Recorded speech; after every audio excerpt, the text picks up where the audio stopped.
কাছে আসার মৌসুম। কলমে নুসরাত সুলতানা সেতুতি। পর্ব 1 থেকে 5। কাওরান বাজারের একটা ছোট্ট জায়গা। পেটের নারীপুরীর পাকের মতো অলি গলিতে পেঁচানো চারিপাশ। সীমার মাঝে ভিড় করা বেহিসেবি ছোট ছোট টিনের ঘর দাঁড়িয়ে। এপাশ ওপাশ থেকে ড্রেনের নোংরা পানি কলকল করে বইছে। ময়লা আবর্জনার স্তূপে কোনাকানি মাখা। আলো বাতাসের স্বল্পতা নিয়ে তৈরি এই জায়গা বস্তি নামে পরিচিত, যেখানে পরিচ্ছন্ন জলের দেখা পাওয়া যায় না বললেই চলে। বস্তিতে ঢোকার পরপরই একটা বড় কলপার চোখে পড়বে, যেটা বস্তির সবচেয়ে দামি সম্পদ। দিনের মধ্যে দুবার পরিষ্কার খাবার জল সাপ্লাই হয় এখানে, একবার সকালে আরেকবার সন্ধ্যায়। কিন্তু বিকেল নাগাদি ট্যাপের সামনেটা ভরে যায় বস্তির মেয়ে বউ দিয়ে। আজকেও এর আলাদা কিছু হলো না।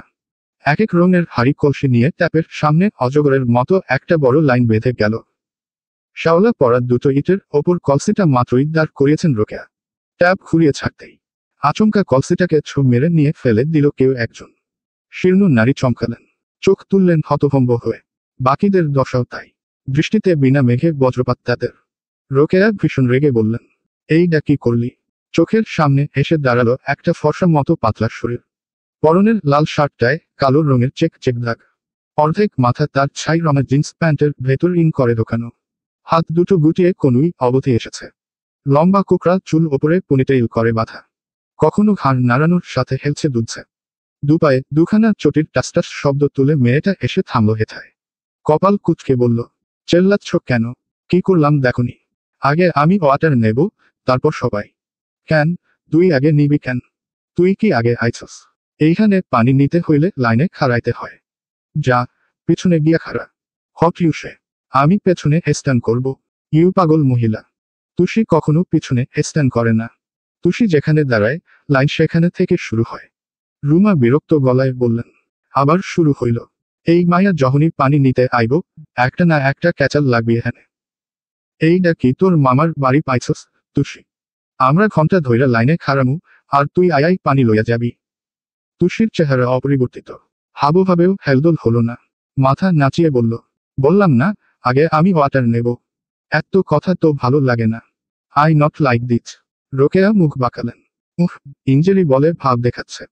পড়েছিস তুই ক্লাস 3 অব্দি? তোর লেখাপড়ার দৌড় বুঝি আমরা জানি না? পড়াশোনা নিয়ে খোঁচা। তুষির ভীষণ সম্মানে লাগলো। চোখ পাকিয়ে বলল, হাউ সাহস অফ ইউ! একদম ফালতু টক করবে না। তাও তো আমি স্টাডি করেছি। তোমরা তো স্কুল আই দিয়েও দেখনি। আই বুঝেছ তো? চোখ চোখ। মূর্খ মুরব্বী কোথাকার। তিনি চটে বললেন, আই তুষি আই, বাজে কথা কবি না কিন্তু। তুষিও পাল্টা খেপে বলল, আই রাঙাচ্ছ কাকে? ভুলে যেও না আমি কে। দি সেলিব্রিটি তুষি। এই বস্তিতে যাকে সবাই এক নামে চেনে। তোমাদের কজন চেনে শুনি?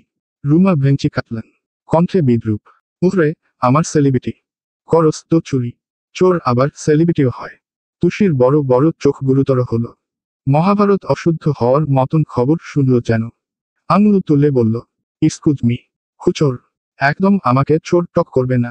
ঘাপটি মেরে চুরি করি না আমি। দিনের বেলায় বুক ফুলিয়ে সবার সামনে দিয়ে ম্যানদের পকেট মারি। এখন অবধি 500 লোকের পকেট কেটেছি, কিন্তু কেউ কিচ্ছু করতে পারেনি। ধরা পড়া তো অনেক লং ব্যাপার। এটা আর চুরি এক হলো। অবশ্য ইউ কি বুঝবে? মুরুদ তো শুধু বরের পকেট কাটার। এসবের জন্য যোগ্যতা লাগে বুঝলে, যোগ্যতা। বলতে বলতে হাত দিয়ে চুলটা ব্যাক ব্রাশ করল তুষি।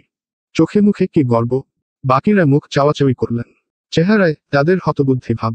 পকেট মারতেও যোগ্যতা লাগে। তুষি বলল, যাকগে, হেভি বাজে টক করেছ। নাও সরো, ওয়াটার নেব। এগোতে নিলেই ফের বাত সাধলেন রোকেয়া। না, আগে আমি আইসি, আমি আগে নিমু। তুষি চোখ সূচক শব্দ করল। ডিসকাস্টিং। ইউ ভালো ভালোই ডনগো তাই না? ঠিক আছে, আসো মারামারি ধরি। ইউ জিতলে ইউ নেবে, আই জিতলে আই। দুহাতের মুঠো করে শরীরটা একটু পেছাল তুষি। বক্সারদের মতো হাব হাব করে বলল, কাম, এসো। এ যাত্রায় নিভে গেলেন রোকেয়া।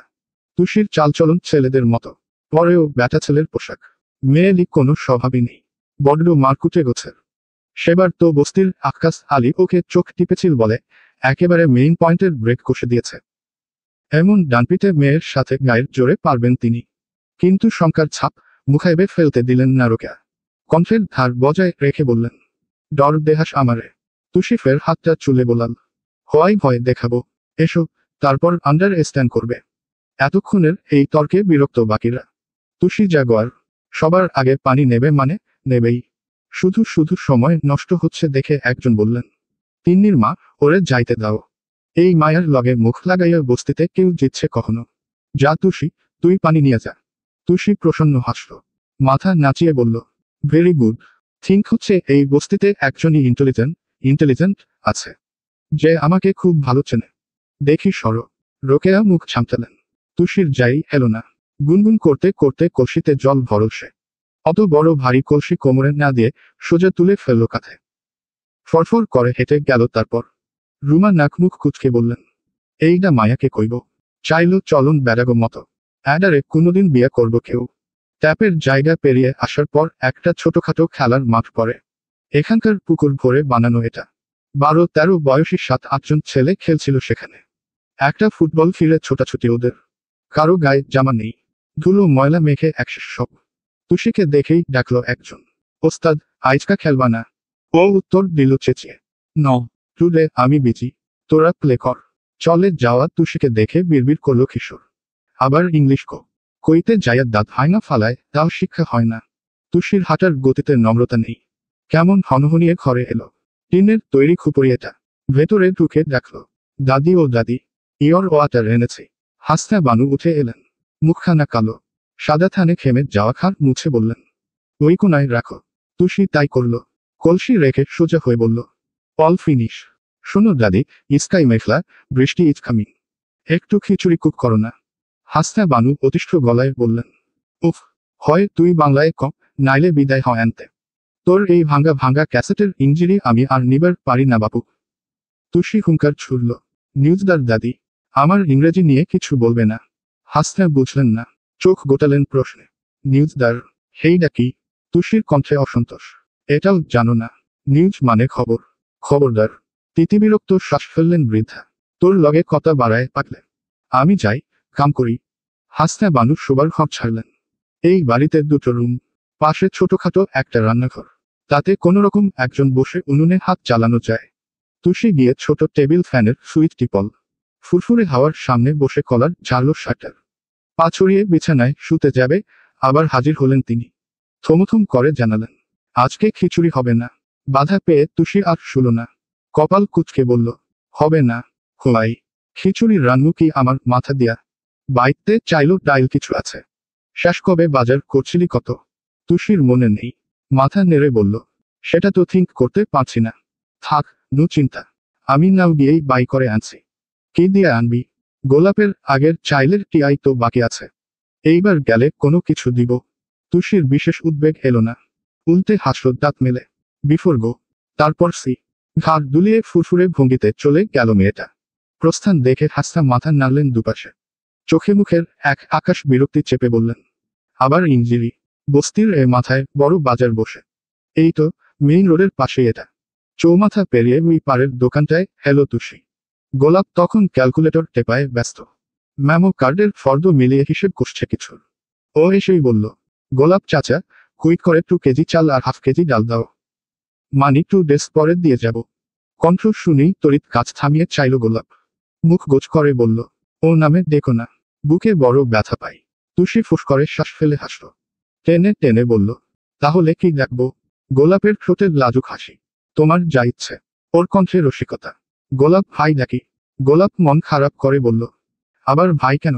তুষি ঠোঁট চেপে হাসল। সুর দিয়ে ডাকল, গোপু। গোপু শুনছ? গোলাপ মুচড়ে উঠল খুশিতে। লজ্জায় ফোলা গাল নিয়ে বলল, কি সুন্দর করে ডাকলে তুষি। বলো না, তোমার কি চাই? ওই যে 2 কেজি চাল অ্যান্ড হাফ কেজি ডাল। পরে টাকা দিয়ে যাব। তোমার কাছে আবার টাকা কি জিনিস? বলেই হাত চালালো গোলাপ। বড় বড় পলিথিনে চাল ডাল ভরে এনে বলল, চাল 2 কেজি দিলাম, কিন্তু হাফের জায়গায় ডাল 1 কেজি দিয়েছি। এই বাড়তি হাফ কেজি তোমাকে ভালোবেসে দিলাম, তুষি। তুষি গালে হাত দিল। অবাক হওয়ার ভান করে বলল, হ্যাঁ, তাই। ঠিক আছে। অনেকেই আমাকে ভালোবাসা দিতে চায়। তবে তোমারটা নিলাম।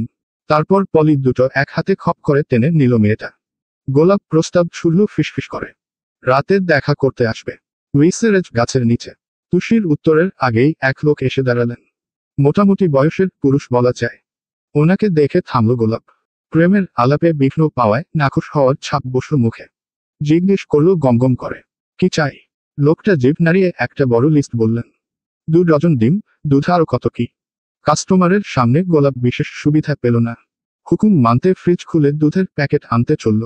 লোকটা বেনশন নিয়ে ঠোঁটে চাপলেন। দোকানে ঝুলন্ত লাইটার তুলে জ্বালালেন মাথাটা। তুষি পলি নিয়ে পাশ কাটাতে গেল, আচমকা ধাক্কা লাগলো গায়ে। ডালের প্যাকেট মুঠো খসে মাটিতে পড়ে গেল। লোকটা চমকালেন কিছু। ঘুরে চাইতেন, দারুণ করে হাসল Tushi. Sorry, not see you. সুন্দরী মেয়ে দেখে আটখানা ভদ্রলোক। তার উপর এত মনকারা হাসি। ঘন ঘন ঘাড় নেড়ে বললেন, না না, কোনো সমস্যা নেই। তুষি যেন লতিয়ে গেল। হেলায় পড়ে থাকা ডাল দেখিয়ে বলল, একটু তুলে দিন না প্লিজ। হ্যাঁ হ্যাঁ নিশ্চয়। সানন্দে ঝুঁকে ডালের পলি তুললেন তিনি। সোজা হয়ে হাসলেন। নিন। তুষি ধরল। থ্যাঙ্কস। আর একটাও কথা নয়। কেমন ঝড়ের বেগে পাশ কাটালো মেয়েটা। ভদ্রলোক চেয়ে রইলেন সেদিকে। আর একটু কথা বাড়ানোর ইচ্ছে ছিল, কিন্তু তুষি দিল না। এই হা করে থাকা গোলাপের পছন্দ হয়নি। গোজগজিয়ে বলল, আর কি চাই? লোকটা ফিরে চান। কত হলো? 535 টাকা। মুখ ভার করে জানালো গোলাপ। লোকটা পকেট হাত দিলেন মানিব্যাগ বের করতে। পিলে চমকাল তখনই। এ কি, মানিব্যাগ কই? হাতানোর গতি বাড়ালেন তিনি। এ পকেট ও পকেট হেঁটে উদ্ভ্রান্ত চোখে চারপাশ দেখলেন। দুশ্চিন্তায় একসা হয়ে বললেন, আমার মানিব্যাগ, আমার মানিব্যাগ কোথায়? গোলাপ কিছুক্ষণ দেখে কিছু একটা ভাবল। দীর্ঘশ্বাস ফেলে সুথাল, পাওয়া যাচ্ছে না। না, এখানে আসার আগেও তো ছিল। এখন পাচ্ছি না। গোলাপ নিষ্প্রভ। কেমন করে আওড়ায়। তাহলে আর পাবেনও না। লোকটা বুঝলেন না। ব্যথিত চোখ আশেপাশে তখনও। টাকা না থাকলে এখন বিল মেটাবেন কি করে? বস্তির ভেতর ঢুকেই মানিব্যাগ বের করল তুষি। ভেতরে 500 টাকার কয়েকটা করকরে নোট। অল্প কিছু খুচরো আছে। সব হাতে নিয়ে বাকিটা উল্টে পাল্টে দেখল ও। না, আর কিছু নেই। কাগজপত্রে ভরা। এসব ওর কাজের নয়। নোটের গায়ে চুমু খেয়ে মানিব্যাগটা ছুঁড়ে ফেলে দিল সে।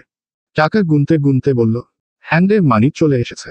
টুরি শুধু খিচুড়ি না, একটা মুরগিও বাই করে নেব। জমিয়ে ইট করা যাবে। উফ, চাপটা। পুরনো উঁচু ভবন। ভেতরে গমগমে আবহ। এদিক হতে ওদিকে ব্যস্ত মানুষের যাতায়াত। মাথার ওপর কতগুলো ক্যাটক্যাটে ফ্যানের তাণ্ডবে খাকি পোশাক পরা মানুষগুলো অথিত বেশ। দুদণ্ড ফুরসত নিয়ে বসে নেই কেউ। নিয়ম শৃঙ্খলায় একেবারে উপচে পড়া পরিবেশ যাকে বলে। এসবের মাঝেই লম্বা পায়ে কোনো একটা ঘরের দিকে রওনা করল শরীফুল। এই বিশাল থানার তিনি। সোজা এসে ঢুকল ভেতরে। কপালে আঙুল মিশিয়ে সালাম ঠুকে বলল, স্যার, একটা মেয়ে কমপ্লেইন লেখাতে এসেছে। বলছে আপনার সাথে দেখা করবে। খুব জোরাজোরি করছে আর কি। ওপাশের পুরুষটি দাঁড়িয়ে বিশাল তাকের খাঁজ থেকে ফাইল তুলেছে হাতে। কথা শুনে প্রস্থে চওড়া, সুগঠিত লম্বা শরীরটা। ঘুরিয়ে ফিরল সে। সুষম চেহারা। ফ্যানের তোরে মাথার ঘন কালো ক্ষুদ্র চুলের একাংশ নছে। দীপ্তিময়, দূরদর্শী চোখের নিচে আকর্ষণীয় গম্ভীরতা তার। ধারালো নাকের পাটা যেন প্রতাপী তীরের ফলার মতো। চমৎকার পুরুষটি উত্তর দিতে ভ্রুকোচকাল। হালকা রঙের ত্বক, ভাঁজ বসাল কপালে এসে।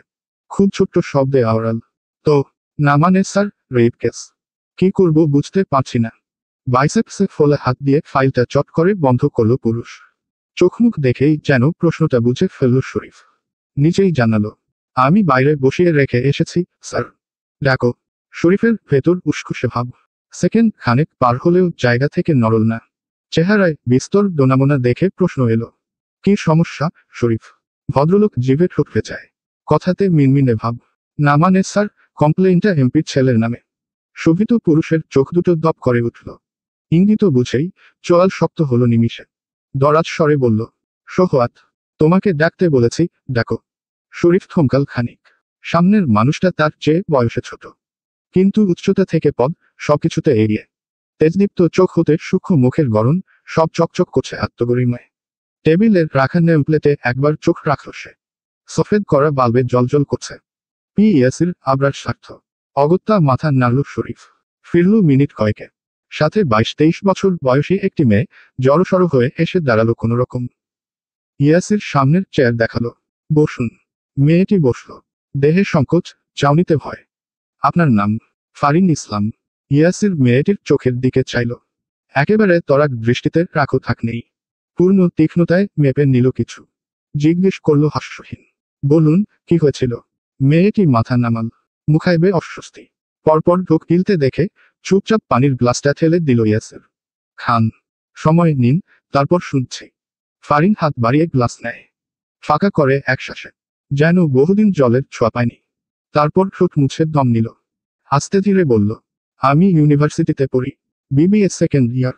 রুহান আমার ব্যাচমেট। কদিন ধরেই খুব বিরক্ত করছিল, আজে বাজে প্রস্তাব দিচ্ছিল, রাজি হইনি। শেষে সেদিন মাঝরাতে ফোন করে খুব হম্বিতম্বি করে, তুলে নিয়ে যাবে এই সেই। কথা শুনেই বুঝেছিলাম ও ড্রাঙ্ক, সেজন্যে অতটা আমলে নিইনি। গত বুধবার টিউশন করিয়ে হোস্টেলে ফিরছিলাম, আনুমানিক 9টা বাজে তখন।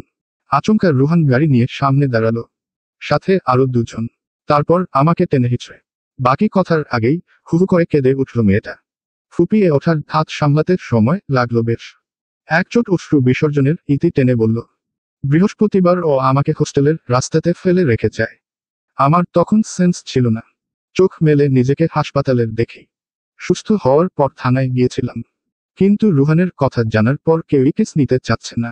উল্টে আমাকেই কথা শুনিয়ে বের করে দিচ্ছে। বাবা মাও আমার পাশে নেই, ওনারা চাইছেন না আমি এসব জনে জনে বলে বেড়াই, তাহলে সম্মান যাবে, সমাজ আমাকে থুথু দেবে। কিন্তু স্যার, আমি দিনের পর দিন মরার মতো বাঁচব, আর রুহান এত বড় একটা ক্রাইম করেও বুক ফুলিয়ে ঘুরবে? এই দেশে কি আসলেই অন্যায়ের কোনো সঠিক বিচার নেই? ইয়াসির নিশ্চুপ, তার নিম্নষ্ঠ দাঁতের নিচে প্রখর মনোযোগে ভাবছে কিছু, কিন্তু শরীফ চুপ থাকতে পারেনি। কর্কশ ভাষায় বলল, দেখুন, এসব ইমোশনাল কথাবার্তা থানায় চলে না। এখানে প্রমাণ চাই, সাক্ষী চাই।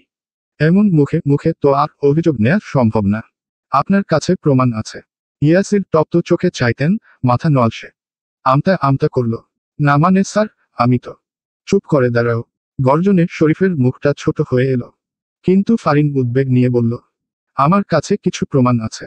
ও আমাকে হুমকি দিয়েছিল, সেই কল রেকর্ডস, ওর পাঠানো আজেবাজে মেসেজ, আর আমাদের হোস্টেলের রাস্তার সিসি ফুটেজটা, ওখানে নিশ্চয়ই এসব রেকর্ড হয়েছে।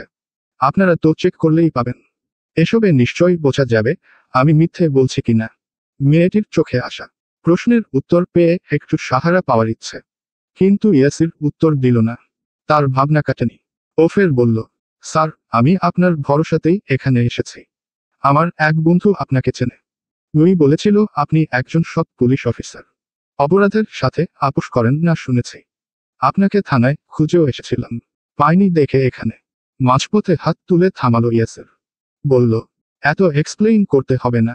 আপনার কাছে যা প্রুফ আছে জমা করে যান, বাকিটা আমি দেখছি।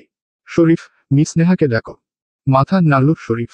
হাঁক ছুড়লে ছুটে এলেন নেহা। সালাম ঠুকতেই ইয়াসির বলল, ওনার স্বীকারোক্তির একটা ভিডিও ক্লিপ নিন, এরপর মেডিকেল টেস্ট হবে। জি স্যার, আপনি আসুন আমার সাথে। শেষটুকু ফারিনকে বললেন নেহা। মেয়েটা জড়তা নিয়ে উঠে দাঁড়ালেও মুখমণ্ডলে স্বস্তি। মনে হচ্ছে এবার সঠিক কিছু হবে, হয়তো ইজ্জত হরণের সুষ্ঠু বিচার পাবে সে। ততক্ষণে ইয়াসির উঠে দাঁড়িয়েছে, ব্যস্ত ভঙ্গিতে মাথায় পুলিশি টুপিটা চাপালে 2 পা এগিয়ে এলো শরীফ।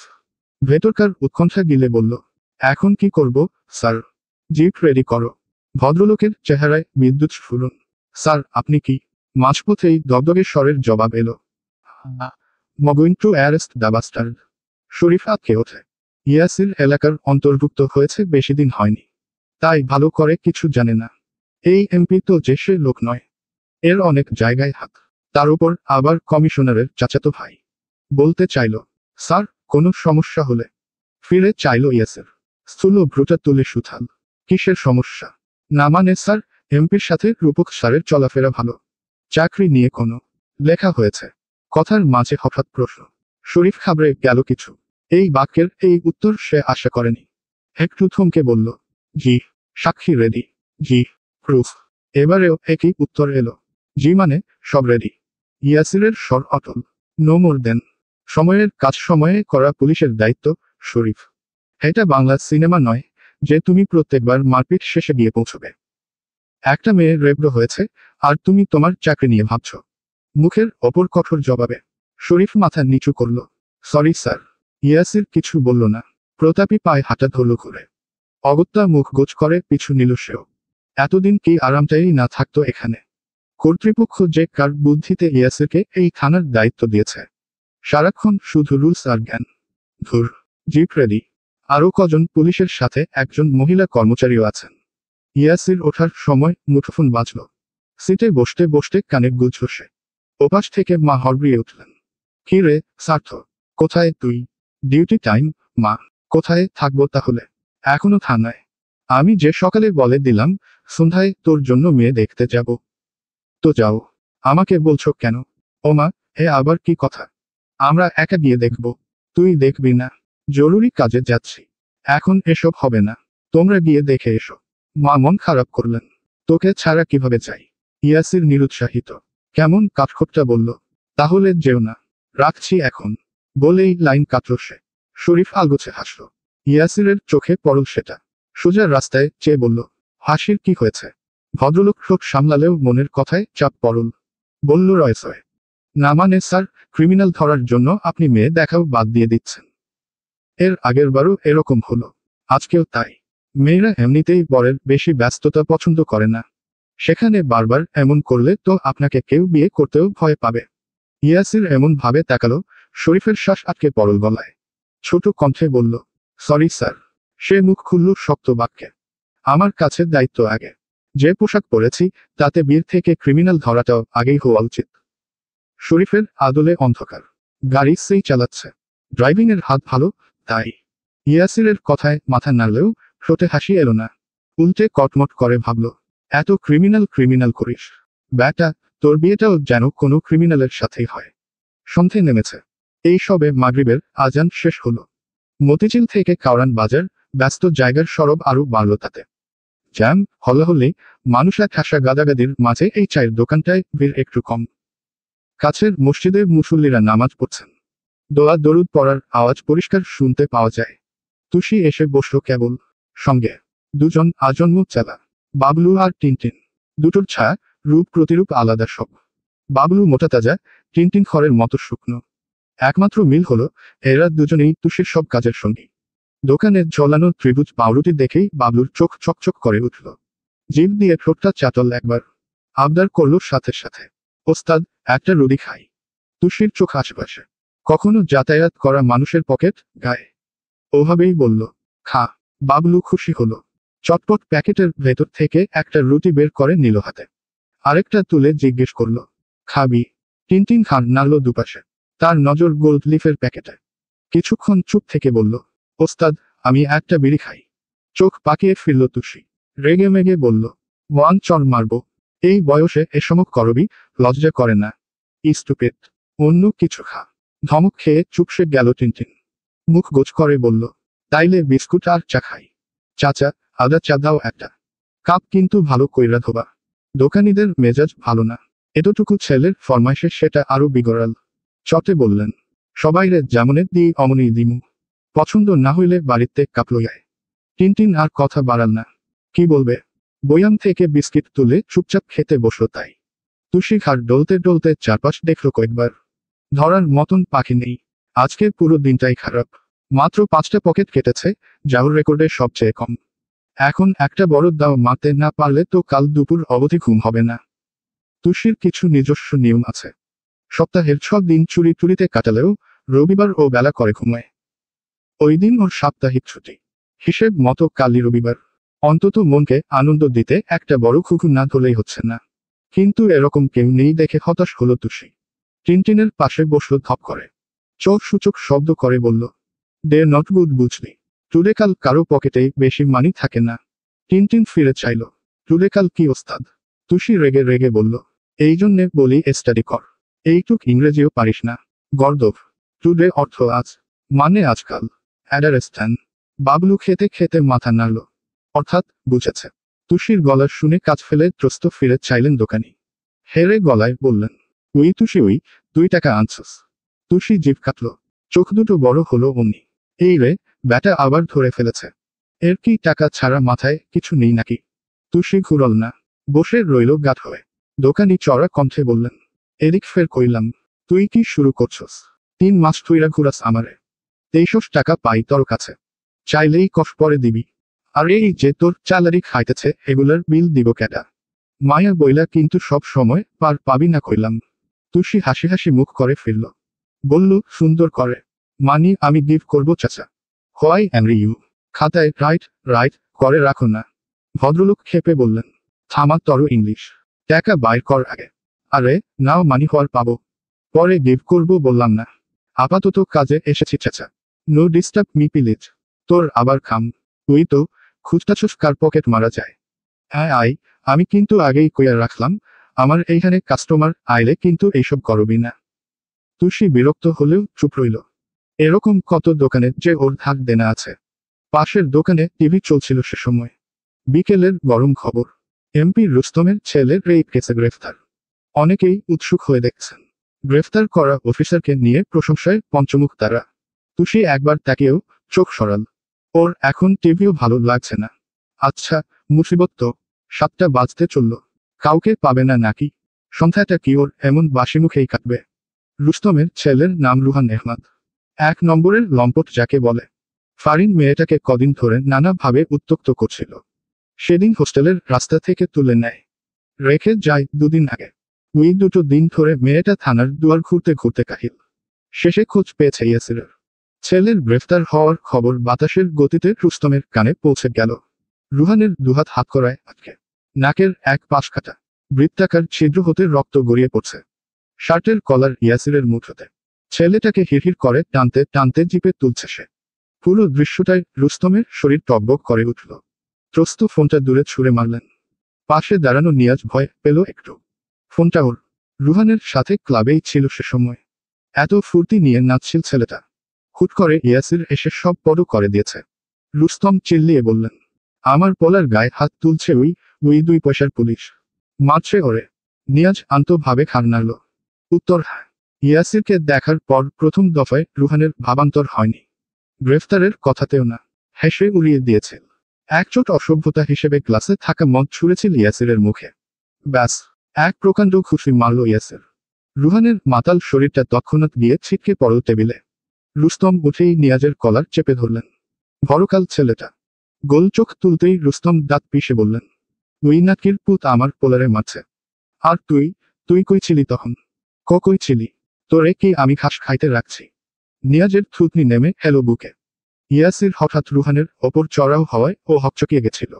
দলবল ডেকে যে বাধা দেবে সেই সাহসে কুলায়নি। এমন ক্ষিপ্ত বাঘের মতো চোখমুখ লোকটার। এর আগে এই অফিসারকে ও দেখেনি কোথাও। কিন্তু এসব রুস্তমকে কিভাবে বলবে? ভয়ে পেয়ে দূরে দাঁড়িয়ে ছিল, শুনলেই চাকরি শেষ। রুস্তম রাগ গিলে নিলেন, ছাড়লেন কলারটা। ঘন ঘন শ্বাস ফেলে বললেন, কমিশনারে ফোন লাগা, দেখি কার এত ক্ষমতা আমার পোলারে জেলে আটকায়। ইয়াসিরদের জিপ তখনও ব্যস্ত রাস্তায় ছুটছে। থানায় পৌঁছায়নি ওরা। অথচ এর মধ্যেই পুরো মিডিয়া পাড়া নতুন খবরে গরম হয়ে গেল। ক্লাব থেকে রুহানকে নিয়ে জিপে তোলার সময় কিছু ভিডিও ক্লিপ ছড়িয়ে পড়েছে নেটে। সে নিয়েই মাতামাতি। হঠাৎ ফোন বাজল ইয়াসিরের। স্ক্রিনে কমিশনার দেখে যা বোঝার বুঝে ফেলল সে। ঠোঁট কামড়ে কিছু একটা ভেবে তৎপর পাওয়ার বাটন টিপল। শরীফের চোখ বেরিয়ে এলো সহসা। ডোক গিলল সে। আর কত সাহস দেখবে এই ছেলের? কমিশনারের কল ধরবে না বলে ফোনটাই বন্ধ করে দিল। রুহান জিপের পেছনে বসে, তার দুপাশে পুলিশের লোকেরা। হ্যান্ডকাফে পেঁচানো হাত দুটো তুলে গাড়ির রডে বেঁধে রাখা। মদ খেয়ে টাল ছেলেটা। নাকটাও অবশ ব্যথায়। মাথা ঝুলতে ঝুলতে নেমে এসেছে হাঁটুতে। আচমকা মুখ খুলল রুহান, যেন ভীষণ ক্লান্ত। কোনোমতে চাইল, পানি, একটু পানি। ইয়াসির শুনতে পেল, বলল, পানি দাও ওকে। পাশের একজন জিপ হাতালেন। বোতল খালি দেখে বললেন, গাড়িতে পানি নেই স্যার। ইয়াসির চোখ সূচক শব্দ করল। শরীফকে বলল, গাড়ি থামাও। দ্রুত ব্রেক কষল সে। ইয়াসির বলল, ওর জন্য পানি নিয়ে এসো। শরীফ খুরল পেছনে, গলা উঁচিয়ে বলল, স্যার কি বললেন শোনোনি? যাও পানি নিয়ে এসো। ইয়াসির ভ্রু বাঁকায়, আমি তোমাকে বলেছি। না মানে স্যার, আমি ওদের একজন যাক না। ইয়াসির কেমন করে চাইল। গুরুতর হল স্থূল স্বর। কেন? তুমি গেলে কি সমস্যা? আহত শ্বাস ফেলল শরীফ। অগত্যা সিটবেল্ট খুলে নামল গাড়ি থেকে। পানির দোকান একটু দূরে। লেন ঘুরতে হবে। ছোট অল্প কোলাহলের রাস্তাটা হেঁটে পার হলো সে। পরনে খাকির রঙের পোশাক দেখেই নড়েচড়ে বসল তুষি। এতক্ষণের নিরস চোখ মুহূর্তেই ঝলমল করে উঠল। পানির বড় বোতল চাইল শরীফ, সাথে নিজের জন্য একটা ঠান্ডা কোক। তুষি ত্রস্ত উঠে দাঁড়ালো। টিনটিন খেয়াল করলো ওকে। এগোতে নিলেই টেনে ধরল হাতটা। সতর্ক গলায় বলল, ওস্তাদ, পুলিশ কিন্তু। তুষির উদ্বেগ এলো না। ঝুঁটি বাঁধা চুলের গোছা নাড়িয়ে বলল, তো ভয় পাই। আজকে প্রথম পুলিশের পকেট মারব না। এর আগেও মেরেছে। এসব পুলিশ টুলিশ হেভি খুশিট করে। এদের কাছে প্রচুর মানি। নাও হ্যান্ড ছাড়। বাবলু খাবার চিবোচ্ছে। ওভাবেই বলল, ছাইরা দে টিনটিন। ওস্তাদ ঠিক পারবে। এসব ওস্তাদের কাছে বাম হাতের খেলা। টিনটিন ছেড়ে দিল। একটা দোকান পরেই দাঁড়িয়ে শরীফ। তুষি আস্তে করে সেখানে এসে দাঁড়ালো। ওর এক হাত কোমরে, অন্য হাতে ঘাড় চুলকে চুলকে দেখল চারিপাশ। ঠিক সেকেন্ড কয়েক লাগলো শরীফের মানিব্যাগ নিতে। দৃশ্যখানায় টিনটিন হা করে বলল, ওস্তাদ দেখি সত্যিই পাস। হালার পুলিশটারও পাইল না। বাবলু বলল, চুরিতে ওস্তাদের জুরি নাই। তুষি ফিরে এসে আবার জায়গায় বসল। ভর সন্ধ্যেবেলা পুলিশের মানিব্যাগ চুরি। এত বড় কাজ সেরেও তার মুখাইবে বিশেষ গর্ব নেই। এসব এখন ডাল ভাত। এত বছরের জীবনে আজ তো নতুন চুরি করছে না। কবে থেকে শুরু করেছে তাই মনে নেই। তুষির 500 লিস্টে পুলিশ থেকে শুরু করে বস্তির চেয়ারম্যানও আছে। এখন হাতটা বড্ড পাকা। ভূতের মতো আসে আর যায়। মাঝখান থেকে হাওয়া হয় মানিব্যাগ। তুষি এক্ষুনি টাকা গুনল না। এখনো রিস্ক আছে। কিচ্ছু ঘটেনি ভাব করে বসে রইল চুপচাপ। চায়ের অর্ডার করল, সাথে গরম গরম জিলাপি। দোকানি হা করতে গেলেই বলল, দেব চাচা দেব। এটার মানি একটু পরেই গিভ করব। নাও টি দাও। বাতায়নে ব্যবসা গরম। ইয়াসির নেমে দাঁড়িয়েছে। ফোন বন্ধ করাই আরেক বিপদ হলো। মা কল করে না পেলেই 100 হবেন চিন্তায়। কিন্তু ইয়াসির এক্ষুনি কমিশনারের সাথে কথা বলবে না। আগে ছক সাজাবে, তারপর। ও শান্ত চোখে রুহানকে দেখল আবার। মাথা নিচু করে চিমুচ্ছে ছেলেটা। মদের তোরে হুঁশ নেই। ইয়াসির নিম্নুষ্ট কামড়ে চোখ ছোট করল। এমপি রুস্তম নিশ্চয়ই এতক্ষণে পাগলা সার বনে গেছে। অপর মহল থেকে এ নিয়ে চাপ পড়তে দেরি নেই। কিন্তু ইয়াসিরের অস্ত্র হবে মিডিয়া। একবার নেটপাড়া তোলপাড় হলে রুস্তম কেন, ওর বাপেরও করার কিছু থাকবে। আগুনে হাত যখন দিয়েছেই, এত তাড়াতাড়ি থামলে হয়। একটা রেপিস্টকে শাস্তির সর্বোচ্চ পর্যায়ে নিয়ে যাবে সে। শরীফ বেজার মুখে এসে দাঁড়ালো সে সময়। মিনমিনিয়ে বলল, স্যার, আপনার কাছে 110 টাকা হবে। ইয়াসিরের চোখে প্রশ্ন। শরীফ খুব মন খারাপ করে বলল, আমার মানিব্যাগটা চুরি হয়ে গেছে। কি হো? চোখ নিচু করে মাথা নাড়ল সে। মুখে তার শতপ্রস্থ বেদনা। মানিব্যাগে ভালো টাকা ছিল। কখন যে হলো এটা? ইয়াসির হতভম্ব আওড়াল। একজন এসআই এর মানিব্যাগ চুরি হয়েছে, তাও এই সন্ধ্যেবেলা। কি করে যে হলো স্যার, বুঝতেই পারলাম না। জিপের ভেতর থেকে একজন বললেন, এই জায়গাটা এরকমই স্যার। ওই যে বস্তিটা দেখছেন, ওখানে চোর ছ্যাচরদের মেলা একেবারে। আসবেন, হঠাৎ দেখবেন পকেট আছে মানিব্যাগ নেই। ইয়াসিরের মেজাজ চটে গেল। পুরোটা বরতাল শরীফের ওপর। একজন পুলিশ অফিসার হবে সতর্ক সচেতন। তার যদি পকেটের দিকেই নজর না থাকে, অপরাধীদের ওপর থাকবে কি করে? শক্ত কণ্ঠে বলল, গাড়িতে গিয়ে বসো, আমি দিয়ে আসছি। না মানে স্যার, আমি থাকতে আপনি। বললাম তো, যাও। শরীফ আর কথা বাড়াল না। এসে বসল সিটে। ইয়াসিরের কাছে তার ইজ্জতের এক কণাও বেঁচে নেই। সব কাজের ভুল কেন এই লোকের সামনেই হতে হবে? হ্যাঁ তো। ততক্ষণে দোকানে গিয়ে দাঁড়িয়েছে ইয়াসির। জিজ্ঞেস করল, বিল কত ছিল? 110 টাকা স্যার। ইয়াসির মানিব্যাগ খোলে। ওপাশ হতে তুষির চিলের নজর ঠিক এখানেই পড়ল। লাইটের আলোতে কোচকোচ করছে টাকার নোট। জিলাপি রেখে ঝট করে দাঁড়ালো ও। আরিফ বাস, এত মানি? ফিসফিস করল বাবলু। ওস্তাদ, আবার যাবা? ইয়েস। এত মানি পেলে টুমোরো আরামসে যাবে। টিনটিন বলল, ওস্তাদ, আজকা বাদ দাও। এক পুলিশের পকেট কাটছ, আরেক পুলিশ আসছে। ধইরা ফালাইলে সোজা জেলে। মাউথ বন্ধ কর। অলওয়েজ কাজে বাম হ্যান্ড দিবি না। আগেরটার মেরেছি টের পেয়েছে, এটাও পাবে না। তুষি চলে গেল। টিনটিন বিড়বিড় করল, বেশি লোভ ভালা না। ইয়াসির দাঁড়িয়ে। ভাঙতি ছিল না বলে আস্ত নোট দিয়েছে। তুষি ফের পেছনে এসে দাঁড়ালো। শরীফ চিপে বসে এদিকেই দেখছিল। তুষির চোরা নজর দেখে কপালে ভাঁজ বসল তার। এই মেয়ে কি পকেটমার নাকি? ওহা করেও ঠোঁট টিপে নিল। যা হচ্ছে হোক, করুক চুরি। নিয়ে যাক স্যারের ওয়ালেট। সব সময় খালি বড় বড় কথা। আজকে বুঝবে কেমন লাগে। তুষি খুব সাবধানে দুটো আঙুল ইয়াসিরের পকেট ঢোকাল। লম্বা মানিব্যাগের অর্ধেকটাই বেরিয়ে। এতে সুবিধেই হলো ওর। যখনই ওপরে তুলতে যাবে, আচমকা খপ করে হাতটা চেপে ধরল ইয়াসির। চমকে উঠল তুষি। প্রকট নেত্র হকচকিয়ে তুলল ওপরে। বাবলু, টিনটিনের খাওয়া শেষ। তড়াক করে দাঁড়ালো দুজন। ইয়াসির সরু চোখে তুষির আপাদমস্তক দেখল একবার। ভ্রু উঁচিয়ে বলল, বাহ, ফিমেল পকেটমার। তুষি রোগ গিলল। এই প্রথম হাতে নাতে ধরা পড়ল সে। পেছনের সব রেকর্ড ভেঙে চুরমার করতে হাতটা আরো শক্ত করে ধরল ইয়াসির। বোঝালো, পালানোর সব পথ বন্ধ। তারপর টান মেরে বলল, চলো। মেয়েটা লাফিয়ে উঠল ভয়ে। জিজ্ঞাসায় ফ্যাকাশে ঠোঁট নাড়ল। কোথায়? থানায়। তুষির ভয় ডর পাল্টে গেছে মেজাজ খারাপে। যার পুরোটা বর্তাল প্রথম দেখা নব্য মুখের ওপর। দাঁত মুখ খিচে সে চেয়ে রইল ইয়াসিরের দিকে। একটু পকেট হাত দিয়েছে বলে সোজা জেলে ভরতে হবে। এটা কি মগের মুল্লুক নাকি? আইনের কোন সূত্রে এমন নিয়ম আছে শুনি? তুষি চোটপাট করতে গিয়েও থমকাল। আইনের সূত্র তো দূর, ও তো সূত্র বানানি পারে না। মেয়েটার তিরিক্ষ তবিয়তে বদল এলো জেলের সাইনবোর্ড দেখে। কাওরান বাজারের জ্যাম ফেলে মতিঝিল আসতেই প্রায় রাত নেমে গেছে। সোডিয়ামের ম্যারোমেরে আলো ছাড়া কোথাও কিচ্ছু নেই। তুষির ফর্সা আদল আমের মতো চুপসে বসল অমনি। তাহলে জীবনে প্রথম জেলে ঢুকবে সে। হাজতের রাত কাটাবে। হায় হায়, বস্তিতে এতদিন বুক চিতিয়ে ঘুরেছে। সবাইকে বলে বেরিয়েছে, 500 পকেট মেরেও ওকে কেউ কখনো ধরতে পারেনি। আর আজ কি হলো? 502 নম্বরটায় এইভাবে ধরা খেল তুষি। টিনটিন আর বাবলু তো সব দেখেছে। ওরা গিয়ে সবাইকে বলে দেবে না? তুষির এতদিনের অর্জিত সুনাম শব্দ ধুলোয় মিশে গেল। তুষি অদৃশ্য হাতে কপাল চাপড়াল। কেন এসেছিল ইয়াসিরের পকেট হাতাতে? অতি লোভে তাঁতি নষ্টের ফল এখন ভোগ হতচ্ছাড়ি। তক্ষুনি কনস্টেবল ধমকালেন। কি হলো? নামো। মেয়েটা নড়ে ওঠে। সতর্ক চোখ আশেপাশে ঘোরাতেই দেখল ইয়াসির ঢুকছে না থানায়। পেছনে শরীফ। দুজন পুলিশ মিলে ধাক্কা দিতে দিতে নিচ্ছে আরেকজনকে। এও বোধ হয় আসামি। এটাও কি পকেট কাটতে গিয়ে ধরা পড়েছে? যখন পাশে বসেছিল, গা থেকে ভুক ভুক করে মদের গন্ধ পাচ্ছিল তুষি। ওর নামল জিপ থেকে। কনস্টেবল ওর দিকে ভ্রু কুঁচকেছে। জীবনে কত কি দেখলেন, কিন্তু এমন মহিলা পকেটমার বিরল। তাও আবার অল্প বয়সী। চেহারার সুরত তো খারাপ না। মনের কথা বলেই ফেললেন ভদ্রলোক।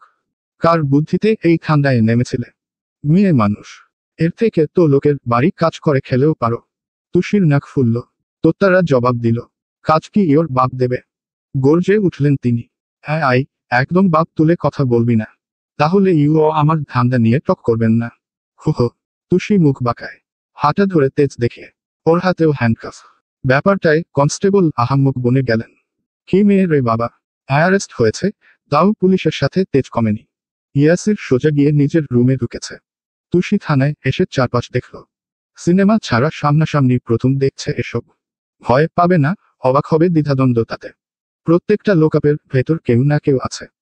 এখন কি ওকেও এদের সাথে থাকতে হবে? না না, তা কখনো হয়। তুষির একটা প্রেস্টিজ আছে না? এগুলো নির্ঘাত নিম্নবিত্ত চোর ছ্যাচর। ও তো আর তা নয়। ও হলো সেলিব্রিটি। বস্তির একমাত্র জনপ্রিয় মুখ। ওর সাথে কি সবার তুলনা চলে? মেয়েটার ঘোর ভাঙল শরীফের ধমকে। সামনে এসেই বাজখাই গলায় বলল, আই মেয়ে, আমার ওয়ালেট দাও। তুমি নিয়েছিলে না? কথাটা শরীফ আন্দাজে বলেছে। ইয়াসিরের পকেট কাটতে গেছিল যখন, নিশ্চয়ই ওটাও নেবে ভেবে। কিন্তু তুষি অবাক চোখে চাইল। অবুঝের ভান করে বলল, আমি। Your wallet? নো, নিনি তো। একদম চালাকি করবে না। পুলিশের পকেট মারা। সার্চ করব। পেলে কিন্তু লেডি পুলিশ দিয়ে ডান্ডা দেয়াল পিঠে। তুষি একটু ঘাবড়ে গেল। ঝামেলা বাড়ানো বিপদ, তাও আবার থানায় বসে। জলে বাস করে তো আর কুমিরের সাথে কুস্তি করা যায় না। থমথম করে বলল, ঠিক আছে, ঠিক আছে। হাতটা ওপেন করে দিন। মানিব্যাগ পকেট আউট করে দিচ্ছি। ইংরেজির এই করুণ দশায় মুখ কুচকায় শরীফ। হাত খোলে না। গলা তুলে নেহাকে ডাকে। আদেশ দেয়, এর পকেট থেকে আমার ওয়ালেটটা বের করুন তো, মিস নেহা। তারপর এটাকে লোকাপে ভরে রাখুন। তুষির চক্ষু চরকাজ। সে কি? কথা নেই, বার্তা নেই, সোজা লোকাপে। হা করার আগেই শরীফ চলে গেল কোথাও। ওর ঠায় দাঁড়ানো শরীরটা ঠেলে ঠুলে একটা গারদে ভরে দিলেন নেহা। বাইরে থেকে তালা ঝোলাতেই তুষির ঘাম ছুটে গেল। ওকে কি সত্যি এখানে আটকে রাখবে নাকি? খালেদ চাচা যে একবার বলেছিল, এসব পকেট মারাতে বেশি শাস্তি হয় না। ধরা পড়লে পাবলিক 2-4 খা দিয়ে ছেড়ে দেয়। আর পুলিশ ধরলে কয়েকটা খা বেশি দেয়, এই যা। কিন্তু ওকে যে তালা দিয়ে বন্দি করে ফেলল। আবার ফাঁসি দিয়ে দেবে না তো? তুষি হাহুতাশ করে ভাবল, ও দাদি, আর দেখা হবে না দাদি। আই নট সি ইউ দাদি। নাও কি হবে দাদি? রুহানকে আলাদা সেলে রাখা হয়েছে। ওটা ঠিক তুষির মুখোমুখি। অদ্ভুত ব্যাপার, জিপের ভেতর ছেলের যা চেতনা ছিল, এখন তাও নেই।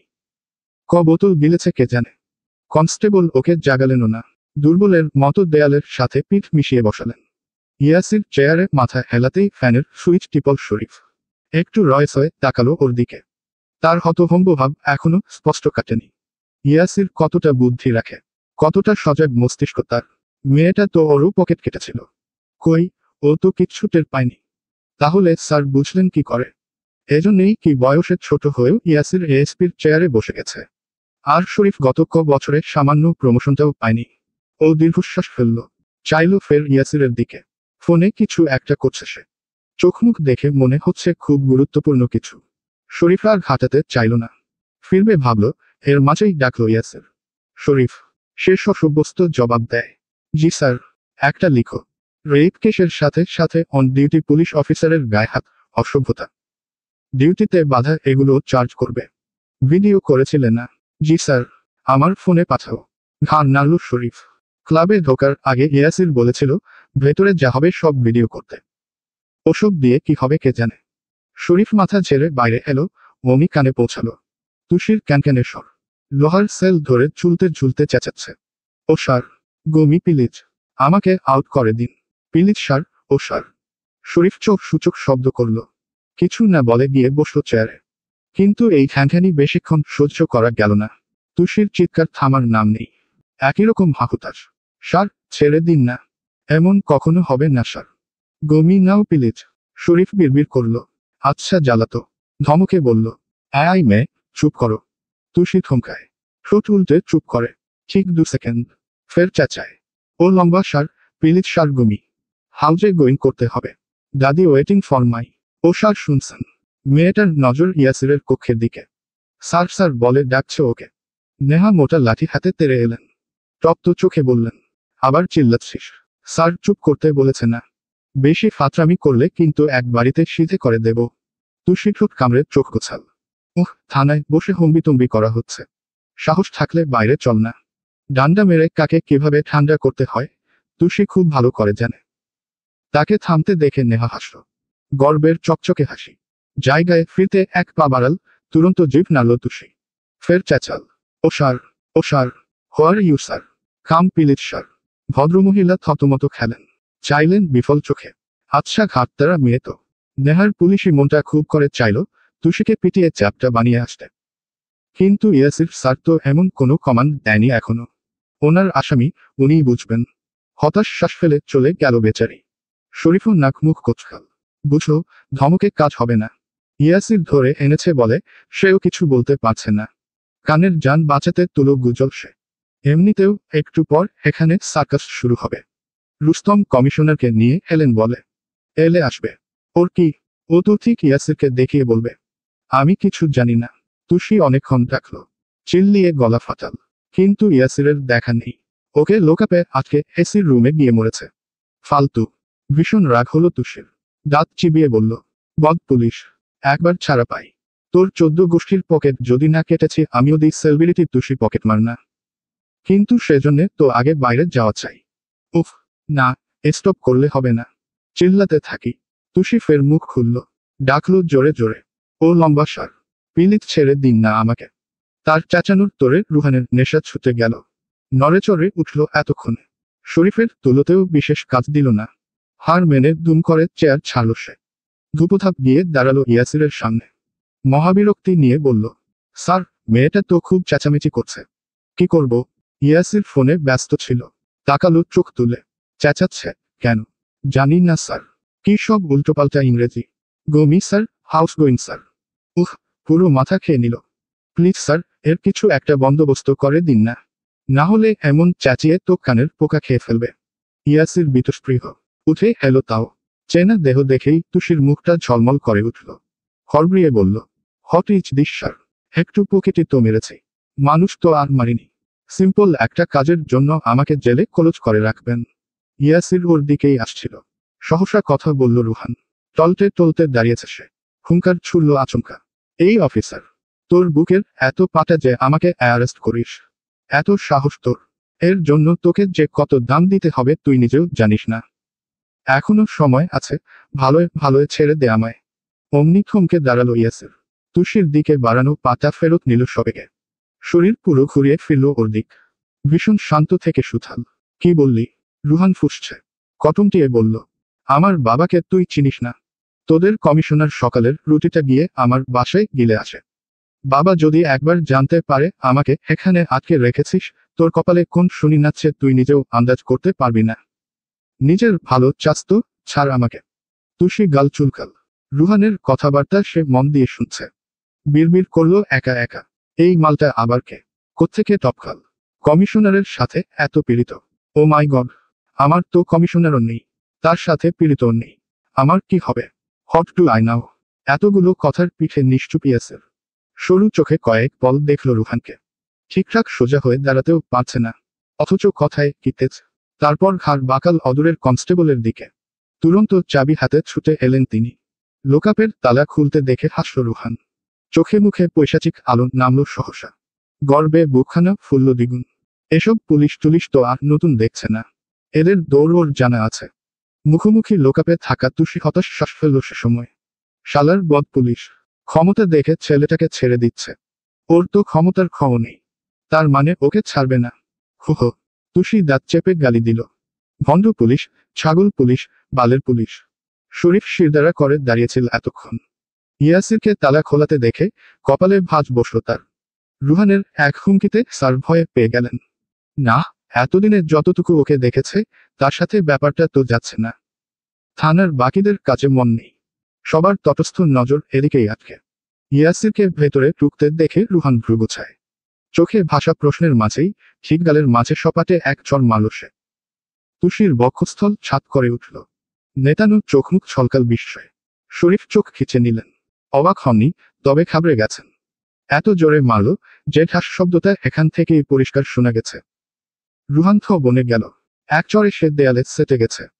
গালে হাত চেপে বুদ্ধিভ্রষ্টের ন্যায় ফিরে চাইল ছেলেটা। ইয়াসির দমল না, চিতার বেগে জামার কলার খাবলে ধরল ওর। টেনে এনেই একের পর এক প্রহার করল তলপেটে।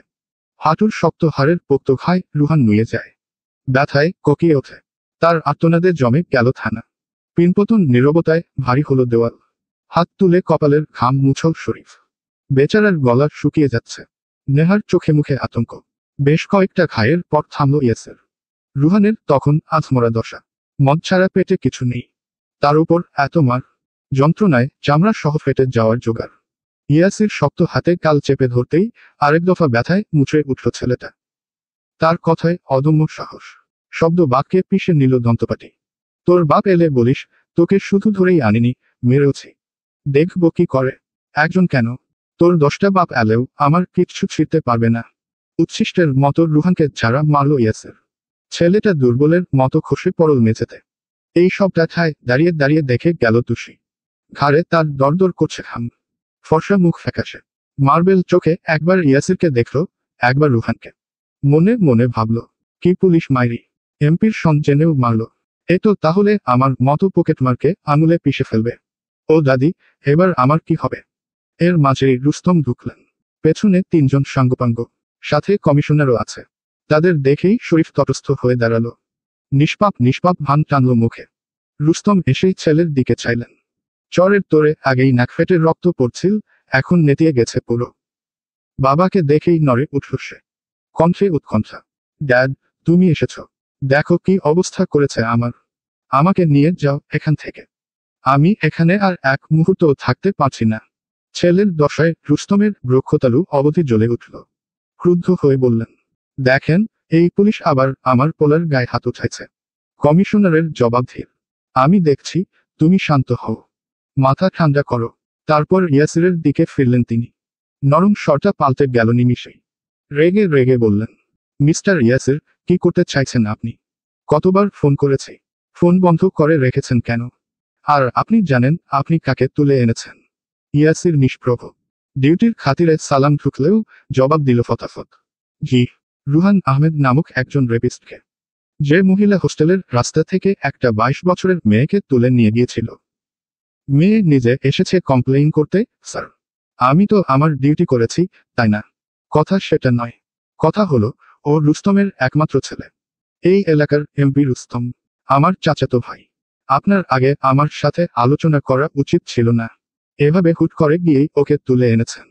ইয়াসির যেন আকাশ থেকে পড়ল। চোখে মুখে মেয়েকে বিস্ময় নিয়ে বলল, ঠিক বুঝলাম না। আপনার আত্মীয় বলে আলোচনা করে তারপর অ্যারেস্ট করতে হবে। কিন্তু স্যার, শপথ বাক্য পাঠের সময় তো এমন কিছু লেখা দেখেনি ওখানে। মুখের ওপর মুখম জবাবে কমিশনারের জিভ রুদ্ধ হলো। কিছু থতমত খেলেন। একবার চারপাশের সবার দিকে চোখ বুলিয়ে বললেন, দেখুন অফিসার, নিজেদের মধ্যে অহেতুক ঝামেলা করে লাভ নেই। রুহানকে ছেড়ে দিন। কেন? লেখা শেষ। সাক্ষী প্রমাণ সব যখন তৈরি, তাহলে ছেড়ে দেব কেন? ভদ্রলোক এবার তুমিতে নেমে এলেন। গলার জোর কমিয়ে বললেন, বোঝার চেষ্টা করো ইয়াসির। শুধু শুধু কেন ঝামেলা করছো? তারপর ওর কাছে এগিয়ে এলেন আরেকটু। কণ্ঠ চেপে বললেন, রুস্তমের সাথে কিন্তু মন্ত্রী রূপকের সম্পর্ক ভালো। তোমার চাকরি নিয়ে টানাটানি পড়তে পারে। কি দরকার এসবের? এর থেকে এফআইআর ছিঁড়ে ফেলো। সাক্ষীকে ওরা সামলে নেবে। তুমি ওকে ছেড়ে দাও। কোথাকার কোন মেয়ের জন্য অন্যের শত্রু হবে কেন? ইয়াসির থম মেরে গেল। যেন মাথায় ধরেছে কথাটা। তাকে নিম্নুষ্ট দাঁতে পিষতে দেখে বিজয়ী হাসলেন কমিশনার। এক পল মুখ চাওয়াচাওয়ি করলেন রুস্তমের সাথে। ভদ্রলোকের ওষ্ঠপুটে বাঁকা হাসি নেমেছে। মোল্লার ছোটাছুটি যে মসজিদ অবধি, সে কি আর জানেন না? একবার ছেলেটা ছাড়া পাক এখান থেকে। মিডিয়া তিনি ঠিক সামলে নেবেন। পাবলিককে দেয়ার জন্য ভুজুম তার রগের সাথে মিশে। কিন্তু সত্যি হলো, এই পুলিশকে তিনি ছাড়বেন না। কত বড় কলিজা তার ছেলের গায়ে হাত। ভদ্রলোকের ধ্যান ভাঙল ইয়াসিরের আওয়াজে। আপনার কথা আমি বুঝেছি স্যার। কিন্তু মিডিয়া? পথিমধ্যেই কথা টেনে নিলেন কমিশনার। আহা, মিডিয়াকে নিয়ে তোমার ভাবতে হবে না। ওসব রুস্তম বুঝে নেবে। তাছাড়া আমরা যা জানাবো, ওরা তো তাই জানবে। সাক্ষী তো মেয়ে, একটু ভয় টয় দেখালেই মতো ঘোরাবে। এখন তোমাকে যা বললাম তাই করো। ইয়াসিরের কণ্ঠে আক্ষেপ। বলল, সরি স্যার, আপনি আরেকটু আগে এলে হতো। আমি ছেড়ে দিতাম। কিন্তু এখন সম্ভব নয়। সবাই তাজ্জব হলো। রুস্তমের কণ্ঠে উদ্বেগ। সম্ভব নয়? কেন? কারণ ভিকটিম আমাকে যা যা প্রমাণ দিয়ে গেছিল আমি সব মিডিয়ায় জমা করে দিয়েছি। স্বপ্ন টেলিভিশন সহ সমস্ত সাংবাদিকদের হোয়াটসঅ্যাপ নম্বরে চলে গেছে ওসব। রুস্তমের মাথায় বাজ পড়ল। স্তম্ভিত শরীফ নিচেও। গোল চোখে ইয়াসিরকে দেখল সে। অস্পষ্ট আওরাল, স্যার এসব কখন করলেন? কমিশনার হতবাক হয়ে বললেন, এসব কি বলছো? তুমি তুমি সব মিডিয়ায় দিয়ে দিয়েছ মানে? হ্যাঁ, এই একটু আগেই করলাম। শরীফ বলল, ওকে জিপে তোলা নিয়ে খুব হইচই বেঁধেছে। ভিডিও ক্লিপ পেলে হয়তো আরেকটু হবে। তাই আর কি? কিন্তু শরীফ, তুমি আমাকে বলনি কেন যে ও এমপি রুস্তম আহমেদের ছেলে? প্রশ্নের তীর হঠাৎ তেরে আসায় শরীফ থতমত খেল। ভ্যাবাচাকার প্রকাণ্ড ছাপ বসল মুখে। ও তো বারবার বলেছিল। স্যার শোনেনি। তাহলে এখন মিথ্যে বলছেন কেন? শরীফ চটজলদি কিছু বলতে পারল না। না মানে স্যার, আমিতে এসে লক্ষ্যে রইল আওয়াজ। রুহান শিখের ওপাশ থেকে সজাগ চোখে চেয়ে। ইয়াসিরের কণ্ঠ ধীরুজ। ও ভালো করে শুনতে পাচ্ছে না। তার উপর চরের তোপে কানের কাছে ভু ভু করছে কিছু একটা। মদ আর মার মিশিয়ে সব ঝাপসা তার। ইয়াসির ভীষণ বিনয় নিয়ে বলল, সরি স্যার, আমি জানতাম না এই রেপিস্ট ছেলেটা আপনার। ক্রিমিনাল তো, ভাবলাম দেশের মানুষের এমনিতেই পুলিশের ওপর ভরসা নেই। তাই দেখুক, এরকম অপরাধ করলে তার কি শাস্তি হয়। তবে আমার মনে হয়, এতক্ষণে ভিডিও ক্লিপগুলো সব দিকে ছড়িয়ে পড়েছে। এই মুহূর্তে আপনার ছেলেকে ছাড়লে ওরই বিপদ। জনগণ খেপে গেলে কি হয়, জানেন তো তাই না? গন্ধলাইয়ে মরার থেকে জেলে থাকা ভালো নয় কি? রুস্তম দাঁত পিষে রইলেন। ক্ষুব্ধ চোখ ইয়াসিরে বন্দি। ছেলেটার গলার স্বরে প্রচুর বিনয়। কিন্তু চোখের ভাষা ভিন্ন। এসব ভাষা রুস্তম বোঝেন। এ তো ভদ্রতা বা আপোষের ভাষা নয়। কি চাইছে এই ছেলে? স্বপ্ন টেলিভিশন তো সব সময় রুস্তমের পেছনে পড়ে থাকে। ওদের কাজই তার কাজের ফাঁকফোকর বের করে আনা। ইয়াসির তবে জেনে বুঝেই এই খেলা খেলল। বাহ, এতটুকু বয়সে প্রহেলিকার সাথে লড়াই। রুস্তমের বুঝতে ভুল নেই, ইয়াসির মিথ্যে বলছে। ইচ্ছে করে ভিডিও ক্লিপ মিডিয়ায় ছড়িয়েছে নিশ্চয়ই। কিন্তু এখন কি করবেন তিনি? এই খবর পুরো দেশে ছড়াবে। তুলকালাম শুরু হবে তারপর। জনগণ আওয়াজ তুললে স্বরাষ্ট্রমন্ত্রী কেন, কেউ কিচ্ছু করতে পারবে না। ওনার চেয়ারটাও নড়বড়ে হবে তখন। তিনি কমিশনারের দিকে চাইলেন। ভদ্রলোক নিজেও চিন্তায়। ইয়াসির এমন একটা চাল চালবে, কেউ ভাবেনি। এখন তো হম্বিতম্বি করেও লাভ হবে না। নিরাশ মুখাইবে দুদিকে মাথা নাড়লেন তিনি। বোঝালেন, আপাতত উপায় নেই। রুস্তম চটে গেলেন। ক্ষোভ বর্তাল ইয়াসিরের প্রতি। পরিস্থিতি হেরে গেল মেজাজের কাছে। সবার সামনেই আঙুল তুলে বললেন, কামটা ভালো করলা না অফিসার। এর মাসুল তোমারে করায় গন্ডায় বুঝামু। ইয়াসির হাসল। ঠান্ডা হাসি। শরীফের মনে হলো এতটা শীতলতা হয়তো হিমালয়ও নেই। ইয়াসির ঘাড় নেড়ে বলল, আগে ছেলের পাপের মাসুল গুনুন। আমারটা গোনার সময় আপনাকে নিশ্চয়ই ডাকা হবে। অ্যানিওয়ে, সব কথা শেষ। ইউ মে গো নাও। হাত লম্বা করে সদর দেখালো সে। রুস্তম ফুসফুস করতে করতে বেরিয়ে গেলেন। উদেগি পায়ে পিছু নিলেন কমিশনার। বাবার প্রস্থান দেখে রুহানের আশার আলোটা দপ করে নিভে গেল। শিকের বাইরে হাত দিয়ে আহাজারি করে চেঁচাল, ড্যাড, ড্যাড, আমাকে নিয়ে যাও। কোথায় যাচ্ছ? এই পুলিশটা আমাকে মেরে ফেলবে তো। ইয়াসির দুই গাল ফুলিয়ে শ্বাস ফেলল। স্বস্তি চেহারায়। শরীফের দিকে চোখ পড়তেই দেখল সে হা করেছে। শুধু শরীফ একা। থানার প্রত্যেকটা মানুষের তাজ্জব দৃষ্টি তার ওপর আটকে। ছেলেটার অস্বস্তি হলো। জিভে ঠোঁট চুবিয়ে বলল, এভাবে দেখার কি আছে? Get back to your work. এক কথায় নড়েচড়ে উঠল সবাই। হতবুদ্ধি ভাব কাটাতে মাথা নেড়ে ফিরে গেল কাজে। শুধু শরীফ নড়েনি। ওর সব কিছু বিশ্বাস অবিশ্বাসের ঝুলে আছে এখনো। ইয়াসিরের এইটুকু মাথায় এত বুদ্ধি। এজন্যই সবকিছু ভিডিও করে রাখতে বলেছিল, যাতে ঝড় আসার আগেই শেষ খুঁটিটা মাটিতে পুঁতে ফেলতে পারে। এখন তো এই খবর প্রত্যেকটা চ্যানেলের শিরোনাম হবে। না, রুহান আহমেদের জামিন হওয়ারও কোনো সুযোগ নেই। আচমকা ইয়াসির পিছু ফিরে চাইল। দূরদর্শী চোখ দুটো তরাক করে এসে বরতাল তুষির পানে। ফালফাল করে চেয়ে থাকা মেয়েটার কলিজা লাফিয়ে উঠল অমনি। হেলে থাকা শরীরটা তড়িৎ সোজা করে দাঁড়ালো সে। ইয়াসির নির্দেশ দেয়, একে বের করো। কনস্টেবল ছুটে এলেন। তালা খুললেন চটপট করে। তুষির এখন বুক ধরফর করছে। চোয়াল ঝুলে গেছে কয়েক হাত। ওকেও কি মারবে নাকি? যদিও ও টুকটাক মারপিট জানে, কিন্তু এমন দামড়া পুলিশের সাথে পারবে? শরীরে তো মাংসের দোকান। বাহু দুটো কি ফোলা ফোলা। ও বাবা, না না, এমপির ছেলেকে যে চড় মেরেছে অমন একটা ওকে মারলে তুষির চ্যাপ্টার এখানেই শেষ। মেয়েটা নীরবে মাথা নাড়ল কয়েকবার। মনে মনে বলল, নো তুষি নো, এর সাথে কোনো চোটপাট করা যাবে না। জেন্টল হয়ে থাক। ও ভয়ে ভয়ে বাইরে এসে দাঁড়ালো। চোখটা ঠিক এসে বিধল ইয়াসিরের ইউনিফর্মে। বুকের এক পাশে ছোট নেমপ্লেটে লেখা, ইয়াসির। তুষি নামটা মনে মনে পড়ল। ভেঙে ভেঙে ই অন্ত্যেষ্টিয়ায় আকার স ইকার র। ইয়াসির। সে পুরুষ ওর পা থেকে মাথা অবধি দেখল ততক্ষণে। এক ভ্রু উঁচিয়ে বলল, কি সমস্যা? থানার মধ্যে চেঁচাচ্ছিলে কেন? তুষি কি বলবে? হৃৎপিণ্ডের লাফ চাপে ও তো কিছু শুনতেই পাচ্ছে না। শিষ্টতার প্রয়াসে মাথা নল শুধু। জলদগম্ভীর প্রশ্নটা ছুটে এলো তখনই। কি নাম? ও টোক গিলে বলল, তুষি। পুরো নাম? মেহরিন রহমান তুষি। বয়স? মনে হয় 19। না না 20। না, 21ও হতে পারে। ইয়াসির আশ্চর্য চোখে বলল, নিজের বয়স জানো না আর রাস্তায় পকেট কাটতে বেরিয়েছ? তুষি মিয়য় বলল, ইয়ে মানে? ইয়াসির নাক চোখ কোচকায়। মুখাইবে স্পষ্ট বিরক্তি। দুনিয়ায় এত কাজ থাকতে লোকের পকেট মারো কেন? কনস্টেবলকে যা রাগ দেখিয়েছিল সেটা এবার আর দেখালো না মেয়েটা। ওই সাহস ওর নেই। নিভু স্বরে বলল, আর হবে না স্যার। দিস টাইম ফরগিভ মাই। মনে থাকবে। পুরো কণ্ঠের জবাবে জোরে জোরে মাথা নাড়ল তুষি। শরীফ, একটা সাইন নিয়ে ছেড়ে দাও। সই করতে পারবে? শেষ প্রশ্নটা তুষিকে করেছে ইয়াসির। মেয়েটার খুব গায়ে লাগলো এতে। পড়াশোনা নিয়ে কোনো খোঁচা সে নিতেই পারে না। থমথমে গলায় বলল, ওয়েস স্যার, আই ডুইং স্টাডি। হ্যাঁ, সেটা তোমার ইংরেজির বহর দেখলেই বোঝা যায়। তুষি ঠোঁট হা করে ফেলল। মুখের ওপর অপমান, তাও আবার ওর ইংরেজি নিয়ে। নেহাত থানা বলে কিছু বলছে না। শুই না ওর। শরীফ মাথা নেড়ে কাগজপত্র আনলো। তুষি ওপরের কিছু পড়লও না। কতটা কি বানান করতে পারবে তা পরের কথা। আসল হচ্ছে পরে হবেটাই বাকি। ওর তো আর জমিজমা নেই যে বাগিয়ে নেবে। সই করল চুপচাপ। সোজা হতেই তর্জন দিল ইয়াসির। এবারের মতো ছেড়ে দিচ্ছি।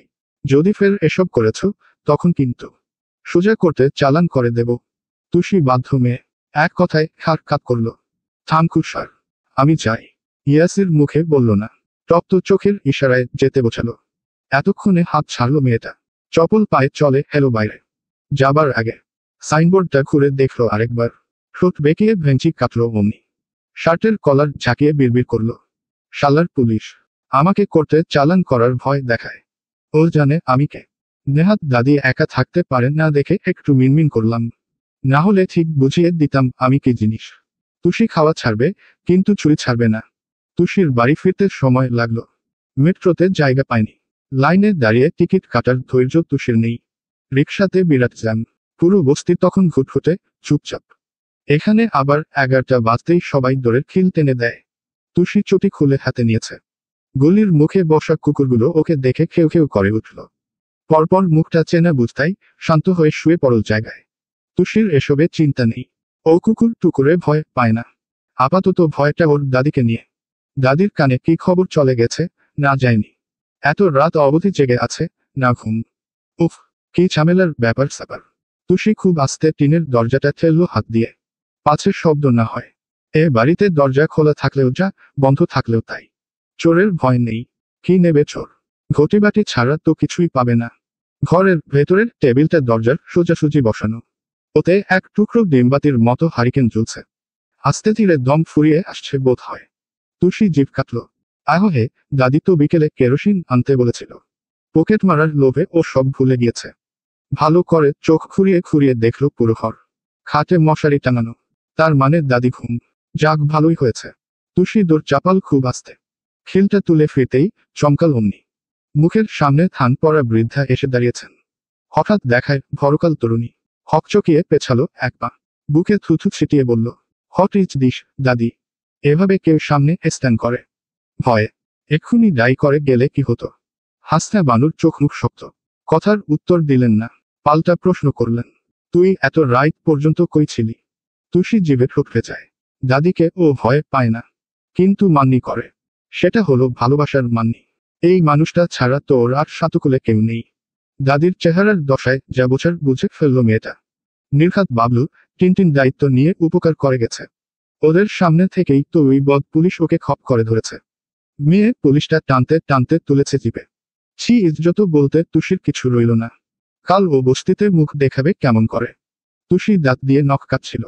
হাসনা বানু স্বর উচালেন, কথা কস না ক্যা? পুলিশে ধরছিল তোরে। এত রাত পর্যন্ত থানায় ছিলি। ও সময় নিয়ে বলল, হু। অমনি ঠাস করে এক চট মারলেন বৃদ্ধা। ঠিক তুষির গাল বরাবর লাগলো গিয়ে। চটে বললেন, কতবার কইছি এইসব কাম ছাড়। চুরি চামারির দরকার নাই। আমি যে বাসাত কাম করি ওই বাসায় চাই। অন্তত খায়া পইরা বাইচা থাকমু দুইজনে। না, শুনবো না আমার কথা। আইজ যদি হাজত দিয়া ছাড়া না পাইতে কি হইতো তাইলে? চড়টা হাসনার জোরেই মেরেছেন। কিন্তু তুষিকে দেখে মনে হলো ওর গায়ে লাগেনি। হাত দিয়ে গাল খসলেও ব্যথা পাওয়ার দুঃখ নেই চোখে। ভীষণ স্বাভাবিক বলল, আরে দাদি, ওরা তো আমাকে এমনি এমনি ক্যাচ করে নিয়ে যায়নি।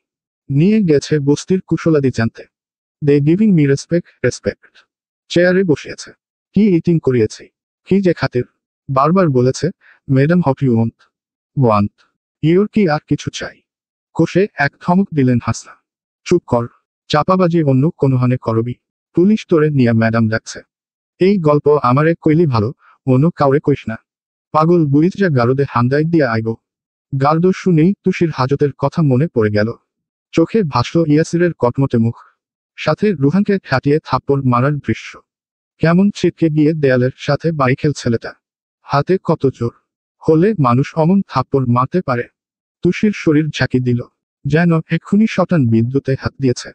সচেতন চিত্তে ভাবল, নন্য তুষি, টুমোরো থেকে তোকে আরো আওয়ার থাকতে হবে। আবার ওই বদ পুলিশের আইতে পড়ে গেলে ফিনিশ। আপাতত ওসব পুলিশ টুলিশের পকেট কাটা যাবে না। হাসনা বানু বিরক্ত চোখে চেয়ে। তুষি এরকমই। মারলেও বকলেও ওর কিচ্ছু এসে যায় না। অথচ মেয়ে মানুষ হয় কাদার মতো নরম। কাঁদে, দুঃখ পায়, খিলখিল করে হাসে। আর এটার মাঝে ওসবের কিচ্ছু নেই। কাঁদেও না কখনো। চুলগুলোতে হাসনা জোর করে তেল দিয়ে দেন। বেঁধেও দেন রোজ সকালে। তুষি তো জামাকাপড় পরেই খালাস। নিজের দিকে কখনো তাকায় ভালো করে। কোনোদিন ঠোঁটে একটু লিপস্টিকও পরেনি। ক্রিম লাগায় ঠিকঠাক। না, তাও না। মেয়েটা বড্ড ডানপিটে। যেন ভুল করে ছেলের জায়গায় মেয়ে জন্মেছে। হাসনা বানু খুব ভাবেন এই মেয়েটাকে নিয়ে। দেখতে সুন্দর। যত্ন নিলে রূপখানা চাঁদের মতো দেখাতো। কিন্তু তা তো আর হয় না। আচ্ছা, তুষিকে তিনি শ্বশুর বাড়ি পাঠাবেন কি করে? একটা ভালো বর জুটবে ওর। কে বিয়ে করবে ওকে? ততক্ষণে সামনে থেকে সরে গেছে তুষি। কাঠের আলনার যেখানে ওরা জামাকাপড় রাখে, সেখানের ওপর একটা প্লাস্টিকের হুক টানানো। তুষির শার্ট ওতেই থাকে। ও পরনেরটা খুলে চেয়ারে রাখলো। নিচে এখন খোলা টি শার্ট আর জিন্স। ফর্সা মুখটা দেখে হাসনা বানুর মায়া হলো। আর কিছু বললেন না এ নিয়ে। চুপচাপ গিয়ে খিচুড়ি বেড়ে আনলেন। তুষি হাত মুখ ধুয়ে এসেছে। পুরনো পাতলা গামছা দিয়ে চোখে মুখের জল মুছল। ভেবেছিল কাল বেলা অবধি ঘুমাবে। কিন্তু তা আর হবে না। ধরা পড়ায় সব শেষ। আবার সকাল সকাল নামতে হবে কাজে। ও পার্টি বিছিয়ে বসলো মেঝেতে। হাসনা থালা এনে সামনে রাখলেন। পাশে স্টিলের গ্লাস ভর্তি জল, খিচুড়ি আর মুরগির মাংস। তুষি অবিলম্বে হাত ডোবায় তাতে। সেই সন্ধে থেকে পেটে কিছু পড়েনি। এত খিদে পেয়েছে এখন। ও খেল গোপাগপ।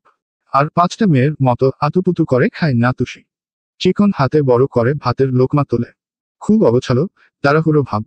যেন এক্ষুনি কেটে আসা টিকিটের ট্রেন ছুটে যাবে। পুরোটা সময় হাসনা বানু ওকে মন দিয়ে দেখলেন। দৃষ্টি নরম, কাতরের মতো। আচমকা মাঝপথে ভিন্ন কিছু ভেসে উঠল তার। একটা রাত, একটা জঙ্গল, যার মধ্যে দিয়ে প্রাণপণে ছুটছেন এক রমণী। পরনের ময়লা শাড়ির আলুথালু দশা, কোলে তোয়ালে পেঁচানো এক নবজাতক। বাচ্চাটা ঘুমুচ্ছে হয়তো। নিস্তব্ধ, শুনশান রাতের রমণীর ঘনশ্বাস, যেন অদূর হতে ভেসে আসা সাপের ফুসফুস শব্দ। এত ভয়ানক, এত ভারী। ও দাদি, আরে ও দাদি। হাসনা চমকে উঠলেন, শীর্ণ দেহ নরল একটু। চোখটা মার্বেল, বুকে ঘনশ্বাস রেখে কপাল কুচকায় তুষি। কণ্ঠে বিভ্রম। কি হলো? চমকে উঠলে কেন? এক চোখ ঢোক গিললেন তিনি। কোচকানো চামড়ার খাজে অল্প ঘাম জমেছে। হাসনা চোখ বুজে সামলালেন নিজেকে। ওসব ভেবে খেই হারালে চলবে না। মুখটা সাবলীল রাখার চেষ্টা করলেন খুব। তুষি উদ্বেগ নিয়ে বলল, ও মা, what happened? What you think দাদি? প্রৌঢ়া চোখ সূচক শব্দ করে বললেন। আবার শুরু। আমি লেখাপড়া জানি, তুষি। তোর ইঞ্জিরি তো দূর, ভুল কস না ঠিক কস সেইটাই বুঝমু না। বাংলায় কইতে পারলে ক, নাইলে খা চুপচাপ। আচ্ছা আচ্ছা, কি ভাবছিলে? কিছু না, খা জলদি। ঘুম পাইছে আমার। আহা, তুমি গিয়ে স্লিপ করো না। আমার দেরি হবে তো। হাসনা বানু উঠলেন না। বসে রইলেন অমন। প্রশ্ন ছুড়লেন হঠাৎ। তুষি, তোর খারাপ লাগে না রে? ও চোখ তুলে চাইল। কণ্ঠে বিস্ময়। খারাপ? কেন? আমি তো তোরে ভালো কিছু দিতে পারি না। পড়তে চাইছিলি তাও হয় নাই। কি করছি তোর লাগা? উল্টা তোর আমারে টানন লাগে। আমার কামে তো আর তেমন কিছু হয় না। এই ঘরের ভাড়া দিয়েই অর্ধেক শ্বাস। হাসনা বানুর চোখে মুখে বেদনা, অথচ ব্যথাতুর কণ্ঠের বিপরীতে তুষি হাহা করে হাসল। যাতে ছন্দ নেই, আরাম নেই। রাখো ঢাকিন হাসি বলা যায়। বলল ভ্রু উঁচিয়ে, শাবানার সিনেমা দেখে এসছো? এত ইমোশনাল কথা কেন? এসব ভেবে রাতের ঘুম হারাম করো না দাদি। যাও, ঘুমাও গিয়ে। আমাকে নিয়ে ভেবো না। আমার জীবন বিন্দাস যাচ্ছে। All good, very good. I good, you good. Everything is good good. হাসনার কপালের ভাঁজ দেখে বলল, ওহ, তুমি তো আবার ইংলিশ বুঝবে না। এটার মানে হলো আমি সব কিছুতে ভালো আছি। যাও এখন, তাড়াতাড়ি যাও। ফুস করে শ্বাস ছেড়ে উঠে গেলেন বৃদ্ধা। তুষি খেতে থাকে। ওর একটা শার্ট ফোন আছে। এটাও চুরির মাল। ডিসপ্লের চারদিকের কাজ ফাটা। স্পিকারের কোথাও প্রায়ই কেটে কেটে আসে। তুষি ইউটিউব ছাড়ে। ভয়েস রেকর্ডারকে হুকুম দেয়। দেবের ডিস্কো গান। স্ক্রিনে কয়েকটা গান ভেসে উঠল অমনি। লে পাগলু ডান্সটায় ক্লিক করলো তুষি। গান চলছে, সাথে ওর জিভ। হঠাৎ কিছু একটা হলো। কিরকম যেন পাল্টাল সময়। রাতের অন্ধকারের মতো নিস্তেজ হলো মেয়েটার শুভ্র রাঙা মুখ। তুষি ওদের আশকারা দেয় না। এক পাশে ঠেলে ফের খাবার তোলে গেলে। কিন্তু না, কোনো এক সূক্ষ্ম পীড়ার তোরে ওটুকুও গলা মারাতে ব্যর্থ। কেন, কি জন্য? কিসের এই ব্যথা তুষির? কে জানে। মোটামুটি পুরনো একটা দোতলা বাড়ি। পাকা চুন সুরকির গাঁথুনিতে তৈরি দেওয়াল মেটের রঙে মোড়ানো। সফেদ ছাদের কার্নিশ তৈরির রাজকীয় নকশায়। খিলান আকৃতির মূল ফটকদার ঠিক লোহার মতো ভারী। পাশের নেমপ্লেটে লেখা, সৈয়দ ভবন। যেখানে দুই ভাই সৈয়দ শওকত আলী আর সৈয়দ সাইফুল ইসলামের পুরো পরিবার সহ একচ্ছত্র বাস। শওকত আলীর মেজ ছেলে ইয়াসির। পুরো নাম সৈয়দ ইয়াসির আবরার স্বার্থ। তবে ছেলেটা বাইরের জগতে এই টাইটেল ব্যবহার করে না বললেই চলে। ইয়াসিরের বাড়ি ফিরতে রাত হয়। দৈনন্দিন একই রুটিন, একই জীবন। এতে নতুন আহামরি কিচ্ছু নেই। মতিঝিলের রাস্তায় জ্যাম। যতই আগে বের হোক, ফিরতে ফিরতে সেই 12টা ছাড়াবেই। কিন্তু ওই অবধি জেগে থাকেন মা, মিসেস তনিমা বেগম। ছেলেকে নিজ হাতে খাবার বেড়ে দেন, পাশে বসে থাকেন। তারপর সব গুছিয়ে শুতে যান তিনি। ইয়াসির মাঝে মধ্যে বিরক্ত হয়। মাঝে মাঝে হাসে। মাঝে মাঝে রাগ দেখায়। মাঝে মাঝে মাকে পাশে বসিয়ে খায় চুপচাপ। এর কোনোটা হয়তো আজকেও হবে। 1000 টন ক্লান্তি আর এক চোট ভারী মাথা ব্যথা নিয়ে দরজা খুলে ঢুকল ইয়াসির। বসার ঘর তখন আলোয় মাখা সূর্যের মতো চঞ্চল। ও একটু থমকাল তাতে। ভেবেছিল প্রত্যেকদিনের মতো গোটা বাড়ি অন্ধকার, আর সবাই ঘুমে কাদা হয়ে থাকবে। কিন্তু না, মুখোমুখি সোফাসেট ভরতি করে বসে আছে তারা। ইয়াসির ঢুকতেই যাদের সতর্ক চাউনি বর্তাল এদিকে। মা থেকে শুরু করে ঘরের সব থেকে ছোট মিন্টু অবধি সজাগ। এক পাশের চেয়ারটায় বৃদ্ধা জয়নব বসে। ইয়াসিরের কপালে ভাঁজ পড়ল। ধীর পায়ের গতি বাড়িয়ে এগুলো সামনে। কিছু বলতে হা করবে, ছোটরা চেঁচাল আচমকা। কংগ্রাচুলেশনস। ইয়াসিরের গোটানো ভ্রু গেল না। দৃষ্টিতে প্রশ্ন মেখে এক পল মাকে দেখল সে। সকালের শিশিরের মতো হাসছেন তনিমা। ও সুথাল। কি হয়েছে? সাইফুল ইসলাম উঠে এলেন। ঠোঁটে হাসির জোয়ার নিয়ে চাপতে ধরলেন ওকে। বুকে বুক মিলিয়ে বললেন, কংগ্রাচুলেশনস আমার বাপ। তুই তো আমাদের বংশের নাম পুরো ইতিহাসে তুলে দিবি। ইয়াসির বোঝেনি। ওর চোখে প্রশ্ন। ইউসা লাফিয়ে চড়িয়ে বলল, ভাইয়া, তোমাকে নিয়ে তো পুরো টিভি চ্যানেলে হইচই পড়ে গেছে। সেই সন্ধে থেকে সব চ্যানেলে তোমার খবর। ইয়াসির চেহারায় টান বসল। কৌতূহল মিটে যাওয়ার প্রলেপ হিসেবে একটা ছোট্ট শ্বাস ফেলল শুধু। নিষ্প্রভ আওরাল। ওহ, এই সামান্য কারণে সবাই এত রাত অবধি জেগেছিলে। সাইফুলের স্ত্রী রেহনুমা, তিনি বললেন, এটা তোর কাছে সামান্য সার্থক। তুই জানিস, তোকে এভাবে দেখে আমাদের কত আনন্দ হচ্ছে। দাদুন বললেন, মেজো ভাই, আমার কাছে এসে বসো তো একটু। যে মার মারলে ছেলেটাকে। হাত টাত ব্যথা করলে টিপে দেই। ইয়াসির হাসল। গিয়ে বসল দাদুর পাশে। জয়নব হাতটা ওর চুলে রাখলেন। পরম মমতায় বোলালেন কয়েকবার। ইয়াসিরের গায়ের রং হলদে। মাথা ভরতি ঘন চুল, তবে ডিউটির তাগিদে ছোট করে কাটে। কুচকুচে চোখ দুটো খুরের মতো ধারালো। সব থেকে আকর্ষণীয় তার লম্বা উঁচু নাক। তুলনায় অবর্ণনীয় মানুষটার পানে এক যোগে চেয়ে রইল আইরিন। ও ইয়াসিরের ফুপুর মেয়ে। বেড়াতে এসেছে কিছুদিন হলো। কিন্তু এর মাঝের এক আমূল সত্যি, আইরিনের নিবিষ্ট মনের আবিষ্ট ধ্যানের পুরোটা জুড়ে ইয়াসির।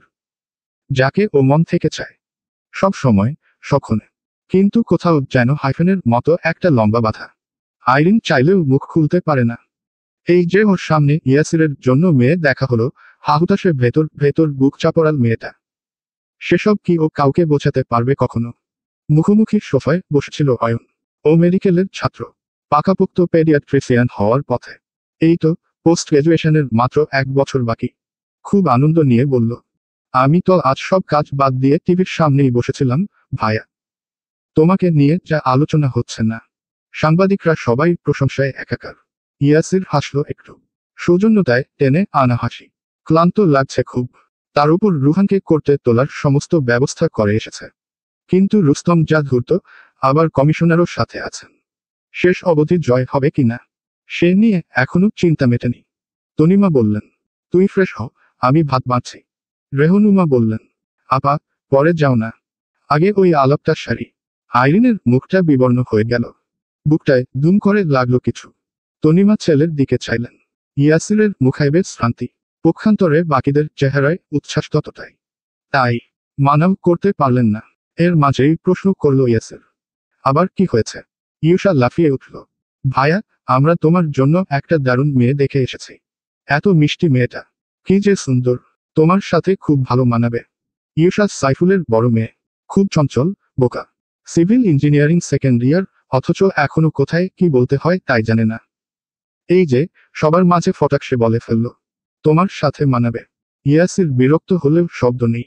ওর স্বভাবে ধমকা ধমকি বিরল। ছোট ভাইবোনগুলোকে সে ধমকায় না। কখনো উচ্চস্বরে কোথাও বলেনি, এমন নয়, ও খুব শান্ত মেজাজের। কিন্তু কোনো এক কারণে ভাইবোনদের রাগ দেখাতে ইচ্ছে হয় না তার। তাই এখনো কিছু বলল না। শুধু জিজ্ঞেস করল, কাল ক্লাস নেই? ইউসার হাসি থমকায়। তার উল্লাসের সাথে ব্যাপারটা মেলেনি। এক পল বিভ্রান্ত চোখ বোলায় বাকিদের দিকে। আছে, ঘুমাতে যা। ইউসা ঠোঁট উল্টাল। বুঝতে পারল ভাইয়া এই আলাপ ওর সাথে করতে চাইছে না। মাথা নুয়ে উঠে গেল চুপচাপ। সিঁড়িতে পা রাখতে রাখতে কয়েকবার দেখল অয়নকে। তখনই কানে হ্যালো ইয়াসিরের পরের কথা, তোরাও যা। বড়দের আলোচনায় তোদের কোনো কাজ নেই। আইরিন উঠল সবার আগে। ওর এমনিতেও এই আলাপ শোনার ইচ্ছে নেই। দুভাগ হওয়া বুক নিয়ে প্রিয় পুরুষের বিয়ের কথা শোনা যায় কখনো? মিন্তুর চোখে ঘুম। মেজো ভাইয়াকে অভিনন্দন জানাতে ও সব জলাঞ্জলি দিয়ে বসেছিল এতক্ষণ। জানানো হয়ে গেছে, এবার আরামসে ঘুমানো যাবে। গায়ের টি শার্টটা টেনে টেনে হাই তুলে রওনা করল সেও। শুধু বসে রইল অয়ন। আইরিন, ইউসা, মিন্টু ওদের মতো সেও ইয়াসিরের ছোট। যদিও হিসেবে ম্যাচিউর। কিন্তু বড়দের আলাপে বসে থাকার মতো পক্ষ হয়েছে কি? একটু দ্বিধায় ছেলেটা, এখন কি উঠে চলে যাবে? মুখ ফসকে বলেই ফেলল, আমি কি থাকবো, ভাইয়া? ইয়াসির হেসে ফেলল, এখনো ছোট ভাবিস নিজেকে? না মানে, তুমি বললে আর কি, তাই। রেহনুমার ঠোঁটে চকচকে হাসি। হৃষ্টচিত্তে বললেন, সার্থ, শোন না, আমরা তো মেয়েটাকে দেখে এলাম আজ। আমাদের সবার খুব পছন্দ হয়েছে জানিস। তুই একবার কথা বলবি, তোরও ভাল লাগবে। আমি কেন? তোমরা বলছো তো। জয়নব বললেন। কেন মেজো ভাই, তুমি দেখবে না? সংসার তো তুমি করবে। সাইফুল ইসলাম কি বলবেন? এর মাঝে ওনার কোনো কথা নেই। চুপচাপ বসে রইলেন তাই। তনিমা বললেন, মেয়ের ছবি আছে না অয়ন? দেখা ভাইকে। হ্যাঁ, ইউসা পাঠিয়েছিল আমায়। অয়ন ফোন বের করল। ইয়াসিরের লম্বা মুখটায় অস্বস্তি বেড়েছে। এ ধরনের আলাপ ওর সাথে আগে হয়নি। নিশ্চুপ ফোনটা হাতে নিল তাও। স্ক্রিনে একটা সুস্নিগ্ধ মুখ। পুরন্ত ঠোঁট, হাসি হাসি খুব। ছোট চোখে কাজল টানা। স্ট্রেট করা লম্বা চুল পিঠ অবধি ছড়ানো। পরনে শাড়ি। হাতে কিছু একটা কাগজ। বোধ হয় ভার্সিটি চত্বরে দাঁড়িয়ে তোলা এটা। সবাই ইয়াসিরের দিক চেয়ে দৃষ্টিতে আগ্রহ। কিন্তু ওর চেহারা দেখে কিছু বোঝা গেল না। কয়েক সেকেন্ড দেখে ফোনটাকে টেবিলের ওপর রেখে দিল আবার। তনিমার কণ্ঠে দোটানা। পছন্দ হয়নি। রেহনুমা বললেন, দেখতে ভালো নয়। দাদু শুধালেন, মনে লাগেনি মেজো ভাই? অয়ন, সাইফুল দুজনেই উৎসুক। শুধু প্রশ্ন ছুড়লেন না, ইয়াসির সব জিজ্ঞাসার একটা উত্তর দিল। ভীষণ সংক্ষেপে জানালো, ঠিকঠাক। তনিমা স্বস্তি পেলেন। চোখ বুজে শ্বাস নিলেন একচোট। রেহনুমা, জয়নব বলেই ফেললেন, আলহামদুলিল্লাহ, আলহামদুলিল্লাহ। এতদিনে পছন্দ হলো কাউকে। অয়ন আগ বাড়িয়ে জানালো, ওনার নাম তুষি। ইনস্টা আইডি পাঠাবো তোমায়। ইয়াসিরের ভ্রু বেঁকে গেল। তুষি, এই নাম কোথাও শুনেছে হয়তো। কিন্তু সারাদিনের ব্যস্ততায় চট করে মাথায় এলো না। মাকে বলল, আমি ফ্রেশ হই, খাবার দাও। এসব নিয়ে পরে কথা হবে। ছেলেটা ঘরের পথ ধরল। সিঁড়ি বেয়ে ওঠার সময় হঠাৎ সামনে পড়লেন শওকত। অনেকক্ষণ ধরেই দাঁড়িয়ে তিনি। ইয়াসির বাবার পা জোড়া দেখল, অথচ চোখ তুলল না, থামল না। শওকত কিছু বলতে চাইছিলেন, মুখাইবে সেই ছাপ পরিষ্কার। কিন্তু ইয়াসির পাশ কাটালো এমন ভাবে যেন কেউ নেই, কিচ্ছু নেই এখানে। শওকতের মুখটা শুকিয়ে যায়। হতাশার প্রলেপ স্পষ্ট। ছেলেকে সন্ধ্যা থেকে টিভিতে দেখেছেন, নিকটস্থ কত মানুষ প্রশংসা করলো ওর সাহসিকতার। এ ফোন করছে, ও ফোন করছে। ভদ্রলোক খুব ছটফট করছিলেন একটু কথা বলার আশায়। অন্তত একটা অভিনন্দন জানাতে নিয়েছেরকে। কিন্তু শওকত দীর্ঘশ্বাস ফেললেন। হঠাৎ চোখ পড়ল নিচে। তনিমা এদিকেই চেয়ে। মুখটা কালো। স্বামীর চোখের নিশানায় সেটুকু বালু বই কমেনি। তবে বললেন না কিছু। মাথা নুয়ে চুপচাপ খাবার ঘরে গেলেন। তার পেছনে রেহনুমা গিয়েছেন সাহায্য করার তাগিদে। শওকতের বুকের ব্যথা বাড়ল। কিলবিল করল অকথ্য কিছু। ঈদ, কোরবানি, প্রত্যেকটা জায়গায় যখন বাবা ছেলের মিলন দেখেন, তার এই ব্যথা পাহাড় ছাপিয়ে যায়। অয়ন কাছে আসে, কথা বলে, খায় বাবার সাথে। কিন্তু ইয়াসির, আজ ঠিক ক বছর ধরে শওকতের সাথে মুখ বন্ধ ওর। হিসেব নেই, কোনো হিসেব নেই। সকাল বেলার নরম সূর্যটা সৈয়দ ভবনের ঠিক ছাদের ওপর দাঁড়িয়ে। অল্প স্বল্প রোদ পড়েছে আজ, তবে গরম তেমন নেই। বাড়ির বাইরেটা শান্ত চুপচাপ হলেও ভেতরে হুলস্থুল বেঁধেছে নাস্তা নিয়ে। প্রত্যেক সকালেই হয় এমন। ছেলেমেয়েরা যে যার কাজে যাওয়ার সময় দুই রমণী দাঁড়াবার ফুরসত অবধি পান না। রেহনুমা রান্নাঘরে ব্যস্ত, সাথে গৃহকর্মী আছেন। তনিমা বেগম খাবার টেবিলের এখানটায়। পা জিরুচ্ছে না ওনার। ছুটে ছুটে বারবার এটা সেটা আনছেন। শওকত আলী, সাইফুল দুজনেই আজ বাড়িতে। পেশায় শওকত আর্মি অফিসার ছিলেন। অবসর নিয়েছেন 1 বছর হবে। সাইফুল ইসলাম গ্রামীণ ব্যাংকের কর্মকর্তা। গড়িয়ে আসা বেলা দেখে ঠাউর হলো 10টা বাজবে হয়তো, দুজনেই খেতে নামবেন একটু পর। আবার অয়ন, মিন্টু ওরাও তো বের হবে। মিন্টুর গায়ে স্কুল ইউনিফর্ম। ক্লাস 9-এ পড়ে সে। দেখতে ভালো, গোলগাল মুখ। তবে ভীষণ চালাক। বাদরামিতে এগিয়ে থাকলেও ক্লাসে পরিচিত ব্যাকবেঞ্চার নামে। আজ অবধি ওকে সামনে বসতে দেখা যায়নি। প্রতি পরীক্ষায় টেনেটুনে পাশ করা মিন্টুর কাছে ডালভাতের মতো। তার ফার্স্ট ক্লাস দুষ্টুমিতে অতিষ্ঠ হয়ে ক্লাস টিচার যে কতবার অভিভাবক ডেকে পাঠিয়েছেন। এজন্যে ভাইবোনদের কাছে সে বিশেষ পাত্তা পায় না। ইউসা এই তালিকায় সব থেকে এগিয়ে। একই মায়ের পেটের বোন হয়েও যে কি দুরচাই করে ওকে। মিন্টু পোড়া শ্বাস ফেলে চেয়ারে বসল। অয়ন বের হবে। দেরি হয়েছে অনেক। খুব তাড়াহুড়ো করে কাপের চা শেষ করল। উঠে দাঁড়াতেই বাত সাধলেন তনিমা। কণ্ঠে উদ্বেগ। বের হচ্ছিস? দাঁড়া দাঁড়া। কাজ ফেলে এগিয়ে এলেন তিনি। ফিসফিস করে দোয়া পড়ে ছেলের গায়ে মাথায় ফু দিলেন কয়েকবার। অয়ন হেসে ফেলল। মামুনি, আমি প্রথম পরীক্ষা দিতে যাচ্ছি না। রিল্যাক্স। পরীক্ষা পরীক্ষায় হয় বাবা। প্রথম শেষ বলে কিছু নেই। ভালো করে মন দিয়ে লিখবি। তাড়াহুড়ো করবি না, কেমন? মিন্টু খেতে খেতে বলল, বড় মা, তুমি তো এমন ভাবে বলছো যেন ছোট ভাইয়া ক্লাস 6 এর এক্সামে বসবে। এটা ভাইয়ার ক্লিনিক্যাল টেস্ট। ছোট ভাইয়া এখন বড় হয়ে গেছে। তুই আদর ওকে না দিয়ে আমাকে দিলেও তো পারো। তনিমা হাসলেন। মিন্টুর গালটা টেনে বললেন, তোকে কি আমি কম ভালোবাসি? তা বাসো, কিন্তু সারাদিন মা আর বোনের কাছে যেই মুখ ছামটা খাই, তুমি ওটা বেশি করে পুষিয়ে না দিলে তো হিসেব মিলবে না। ওদের কথার মাঝে অয়ন হাতঘড়ি দেখল। চোখ তুলে দোতলার ঘরটায় নজর ফেলল আরেকবার। মেজো ভাইয়ার রাতে বলেছিল একসাথে বের হবে, এখনো আসছে না যে। বেলা তো কম হয়নি। ভাবনার মধ্যেই ওর খেয়াল পরল গলায় স্টেথোস্কোপ নেই। নির্ঘাত তাড়াহুড়োয় ঘরে ফেলে এসেছে। চোখ সূচক শব্দ করে বলল, ওহো মামুনি আমার স্টে। তক্ষুনি ওপর থেকে দৌড়ে নামল ইউষা। দুরন্ত পায়ে এসে দাঁড়ালো অয়নের সামনে। লম্বা শ্বাস টেনে টুনে বলল, এই যে, ফেলে যাচ্ছিলে। অয়ন চমৎকার করে হাসল। স্টেথোটা নিয়ে চলাল গলায়। Thank you. তুই এত লক্ষ্মী না ইউষা। মাঝে মধ্যে মনে হয় তুই আছিস বলে আমি ইচ্ছে করে সব ভুলে যাই। ইউষা লজ্জা পেল। সামলা গাল দুটো রক্তের মতো লাল হলো আরো। মনে মনে ভাবল, লক্ষ্মী মেয়েদের বেশিক্ষণ চোখের সামনে ফেলে রাখতে নেই অয়ন ভাই। চট করে বিয়ে করে ফেলতে হয়। ডাক্তারি বোঝো, আর এটা বোঝো না। মিন্টু ঠোঁট উল্টে বলল, কি খারাপ রে তুই আপু? আমি তোর একটা মাত্র ছোট ভাই, অথচ তুই আজ অবধি আমার একটা বইও এগিয়ে দিসনি। আর অয়ন ভাইয়ের জন্য পারলে পানির বোতল টেনে আনিস। ভাইয়ে ভাইয়ে এত বৈষম্য করছিস। বৈষম্য বিরোধী আন্দোলনে তোকে ধরে নিল না কেন? ইউষা চোখ মুখ কোচকাল। মিন্টুর মন খারাপ গেল না। দুঃখী দুঃখী মুখ করে চোখ তুলল আকাশে। বলল, ইয়া আল্লাহ, এই বোন আমার চাই না।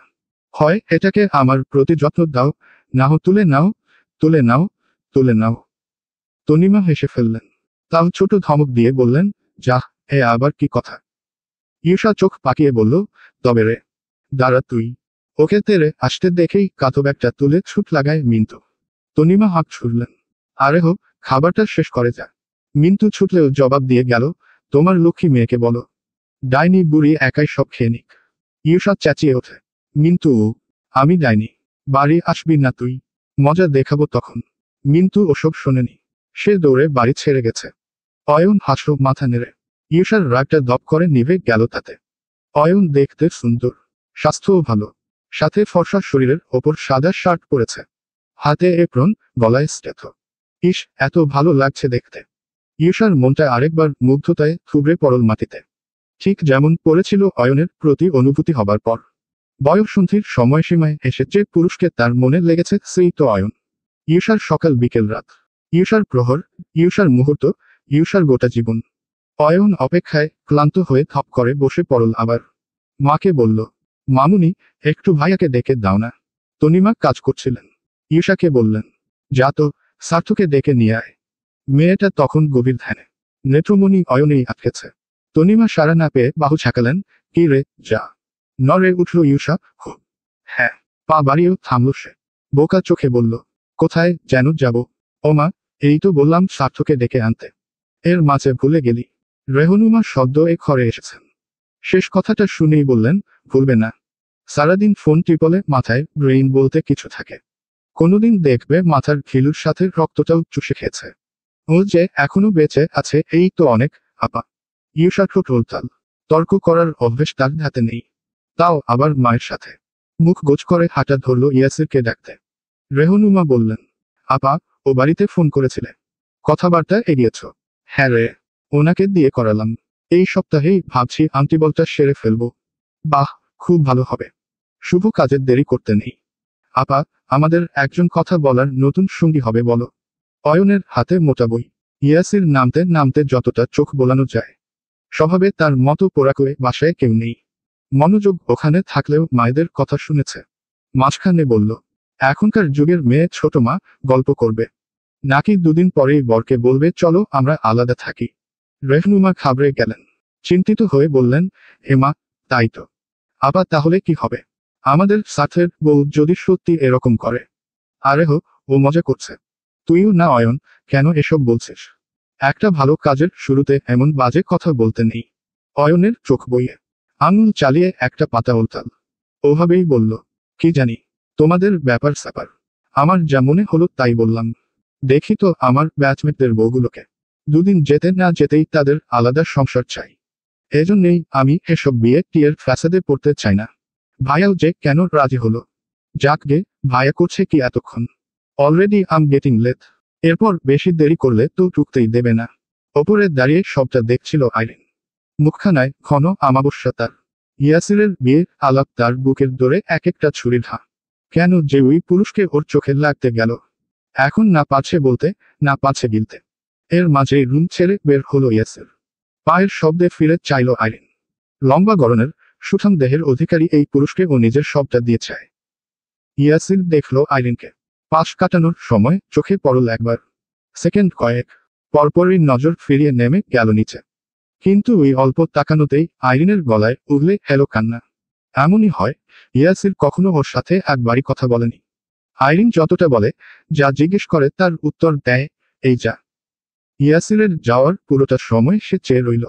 মানুষটার প্রতিটি কদমে আত্মবিশ্বাস, গভীর চোখজোড়া যেন গল্প বলে আবেগের। ঘন ভ্রু, তীক্ষ্ণ নাক আর নিখুঁত সাজানো চুল কতটা আকর্ষণীয় তার ব্যাখ্যা হয়তো নেই। কিন্তু এই চাওয়া পাওয়ার একটু কি বুঝবে ইয়াসির? ওর বিয়ে আইরিন দেখতে পারবে সচক্ষে। ওর কলিজা ছিঁড়ে বাইরে আসবে না। যে মেয়ের সাথে ইয়াসিরের বিয়ে ঠিক হয়েছে, সে নিখুঁত সুন্দরী, পড়াশোনা জানা, ভালো ঘরের মেয়ে। আইরিনদেরও কিছু কম নেই। কিন্তু ওই যে বয়স, ওই যে সাহস, এসব নিয়ে ও কাউকে কিছু বলতে পারছে না। মা জানলে তো উল্টো ওকেই বকবে। তখন কি হবে আইরিনের? ইয়াসিরকে তো পাবেই না। উল্টে সম্মান যেটুকু আছে, তাও শেষ। আইরিনের বুক ভেঙে গেল। চলে যাওয়া শরীরটাকে দেখে এক ফোঁটা জল নেমে এলো গালে। আর দাঁড়ালো না, ত্রস্ত ছুটল ঘরের দিকে। ইউষা ইয়াসিরের পেছনে পেছনে এসেছে। ওর ব্যগ্র চোখ দুটো ঘুরে ফিরে অয়নকেই দেখছিল। মানুষটা যতক্ষণ বাড়িতে, ততক্ষণে ও লিভিং রুম ছাড়বেই না। ইয়াসির নেমে আসতেই উঠে দাঁড়ালো সে। ফুস করে শ্বাস ফেলে বলল, ফাইনালি এলে। তুমি না খুব পাঙ্কুচুয়াল, ভায়া। আজ কি হলো? 10টায় বলেছিলাম। ঠিক 10টাই বাজে। তুই এই আধ ঘন্টায় আগে এসেছিস। কণ্ঠের প্রতাপ শুনে কপাল গোছাল অয়ন। আধ ঘন্টা? হাও, আমি যে ঘড়িতে দেখলা। বলতে বলতে চট করে হাতঘড়িটা দেখলো আবার। প্রায় 11টা বাজে। পরপর মনে পড়ল, ও তো ঘড়ির টাইম সব সময় 40 মিনিট ফাস্ট করে রাখে, যাতে কোনো কাজের দেরি না হয়। অয়ন জিভ কাটল, দাঁত মেলে বলল, সরি, পরীক্ষার টেনশনে সব ভুলে গেছি। আয়, মা আসছি। তনিমা বললেন, সাবধানে যাস। ইয়াসির বেরিয়ে যায়। ওর একটা বাজে অভ্যাস, সকালে ফ্রেশ হয়েই খাবার মুখে তুলতে পারে না। কোনো জোরাজোরি, কোনো আদর আপ্যায়নেও বদল হয়নি এতে। বলতে বলতে মা চাচিহাল ছেড়ে দিয়েছেন। রেহনুমা বললেন, আপা, আমি মায়ের খাবারটা দিয়ে আসি। যা, তুই এলে খেতে বসবো। আচ্ছা। ইউষা, বাবাকে গিয়ে তোলো। কটা বাজে? খাবে না? প্লেটের রুটি ভাজি গুছিয়ে ভদ্রমহিলার সিঁড়ির পথে চললেন। তনিমা হেঁটো থালাবাটি নিয়ে গেলেন রান্নাঘরে। এখন বসার ঘর ফাঁকা। ইউষার হঠাৎ চোখ পড়ল সেন্টার টেবিলের গ্লাসটার ওপর। অর্ধেক পানি পড়ে আছে তলায়। এই গ্লাসে তো একটু আগেই পানি খেলেন অয়ন ভাই। ইউষা চারপাশটা দেখল। সতর্ক পায়ে গিয়েই তুলল গ্লাসটা। কেমন করে চোখের সামনে ঘোরালো ওটাকে। এই গ্লাসে অয়নের ছোঁয়া আছে। অয়ন আছে। ইউষা সলজ্জে হাসল একটু। চুমুক দিয়েই ঢকঢক করে খেয়ে নিল বাকিটা। লম্বা শ্বাস নিয়ে চুমু খেল সেখানে। বুকে জড়িয়ে বিড়বিড় করল, কি শান্তি, কি শান্তি। ইয়াসির পার্কিং থেকে বাইক নিয়ে এসেছে। অয়ন আবদার ছুড়ল, আজকে আমি চালাই। হঠাৎ, তুমি যে হিরো টাইপ, পেছনে বসলে আমাকে চোখে লাগবে। কোথায় শিখিস এসব বাজে কথা? ইয়াসিরের কণ্ঠে বিরক্তি। অয়ন হাসল, দুষ্টুমি করে বলল, হিউম্যান বডি স্ট্রাকচারে পেয়েছি। স্ক্যাল্পের ভেতরে এক কোণায় থাকে। তোমার লাগবে। ইয়াসির যুক্তিতে গেল না। চুপচাপ চাবিটা হাতে দিল ভাইয়ার। অয়ন সানন্দের সামনে উঠে বসে। বাইক চালাতে তার দারুণ লাগে। স্টার্ট দেয়ার মাঝেই ইয়াসির হেলমেটটা ওর মাথায় চড়িয়ে দিল। অয়ন পিছু ফিরে বলল, আবার এটা কেন? গরম তো। This is rules. পুলিশের সাথে যাচ্ছি, তাও। ইয়াসির বলল, পুলিশ কেন? প্রাইম মিনিস্টারের সাথে গেলেও পড়তে হবে। The rules are equal for everyone. এখন চল। অয়ন আর কিছু বলল না। ঘাড় নেড়ে বাইক ছোটাল। গেট মারিয়ে যাওয়া বাহনটাকে জানলার ফাঁক গলে দেখলেন শওকত। তৃপ্তির মৃদু হাসিটা ছুটে এলো ঠোঁটে। ছেলে দুটো আজ নিজ নিজ জায়গায় প্রতিষ্ঠা। একজন ডাক্তার, অন্যজন পি। আজ যদি বড় ছেলেটাও থাকতো। শওকত চোখ গিললেন। চোখ দুটো ভিজে গেল জলে। ইয়াসিরের বড় ভাই সায়ন। কত মেধাবী ছিল ছেলেটা। আজও থাকলে নিশ্চয়ই অনেক বড় হতো। এমন সুনাম কুড়াতো। একটা ভুলের জন্য কোথায় কেমন জঘন্য ভাবে মোড় নিয়েছে জীবনটা। শৌকতের বুক জ্বালাপোড়া করে। অনুশোচনার আগুন দাউ দাউ করে জ্বালিয়ে দেয় সব। তক্ষুনি ঘরে এলেন তনিমা। উঠেছ? আমি আরো ডাকতে এলাম। শওকত চোখ মুছলেন ব্যস্ত হাতে। ঘুরে চেয়ে বললেন, হ্যাঁ, ওই মাত্রই উঠলাম। ঠিক আছে, ফ্রেশ হবে তো? গিজার কিন্তু অন করেই রেখেছি। শওকত একটু থেমে বললেন, সার্থ দেখলাম বের হলো। খেয়েছে? না, ও তো সকালে খেতে পারে না, জানোই তো। বলল থানায় গিয়ে খেয়ে নেবে। তোমার নাস্তা কি ঘরে নিয়ে আসবো? না, টেবিলে গিয়ে বসবে। হু, টেবিলেই দাও। সার্থ নেই যখন, নিচে চাই। তনিমার সাবলীল চেহারা মুছে গেল সহসা। ইয়াসির কখনোই বাবার সাথে এক টেবিলে বসে না। শুধু টেবিল কেন, বাবার ছা মারাতেও আপত্তি তার। ভদ্রমহিলা আর্ত চোখে চাইলেন। শুধালেন ভেজা স্বরে, ছেলেটা এমন করে বলে তোমার অনেক খারাপ লাগে, তাই না? শৌকতের মুখের হাহাকার স্পষ্ট চাউনিতে। কাষ্ঠ হেসে বললেন, খারাপ লাগবে কেন? কষ্ট হয় তনিমা। একটা ভুলের জন্য আমার নিজের ছেলেই আমাকে ঘৃণা করে। এত বড় হলো, পুলিশ অফিসার বনে গেল, তাও কথা বলে না। বাবা বলেও ডাকেন না অবধি। এতটা জ্বালা কি শুধু খারাপ লাগায় আটকে থাকে? তনিমা চুপ রইলেন। কথার জুৎসই জবাব জানা নেই। না আছে সান্ত্বনা দেয়ার ভাষা। শওকত টের পেলেন চোখ জ্বলছে আবার। কিন্তু আর কাঁদতে চান না তিনি, তনিমার সামনে তো একেবারেই নয়। স্বাভাবিক থাকার প্রয়াসে গলার শ্লেষা কাটিয়ে বললেন, যাই, ফ্রেশ হয়ে আসি। স্ত্রীর পাশ কাটিয়ে ওয়াশরুম অবধি গেলেন ভদ্রলোক। কি ভেবে ফিরে চাইলেন আবার। ডাকলেন আস্তে করে, তনি। তনিমা তাকালেন। হ্যাঁ, কিছু লাগবে? শওকত চটজলদি বললেন না। একটু সময় নিয়ে শুধালেন। মনে মনে তুমিও আমাকে অনেক ঘৃণা করো, তাই না? সকাল বেলা বস্তির চিত্র মানেই জনজীবনের কোলাহলময় সূচনা। ভোরের আলো ফুটতেই প্রতিটি খুপরিতে শুরু হয় দিনের প্রথম কর্মযজ্ঞ।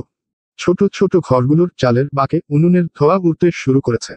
পানির আশায় আবার লম্বা জট বেঁধেছে কলপারে। তুষি আজ আর পানি আনতে যায়নি। সে এখনো ঘুমে। তাই হাসনা চলে গেলেন। তুষির ঘুম ভাঙল দরজায় টস্ট শব্দে। একেই টিনের দৌড়, দুয়ে গভীর নিদ্রা।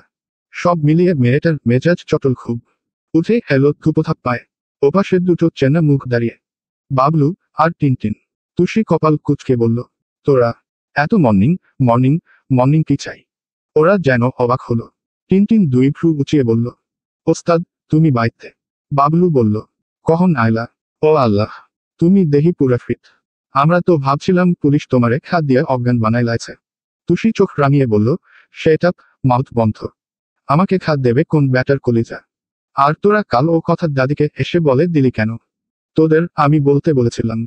আমগো কি দোষ? কবির চাচার রুদি আর চায়ের টাকার লইগা দৌড়ানি দিছে। তুমি তো কইছিলা তুমি দিবা। কিন্তু তোমারে তো পুলিশ থইরা নিয়া। তুষি ঠোঁটে আঙুল চেপে বলল, শশ।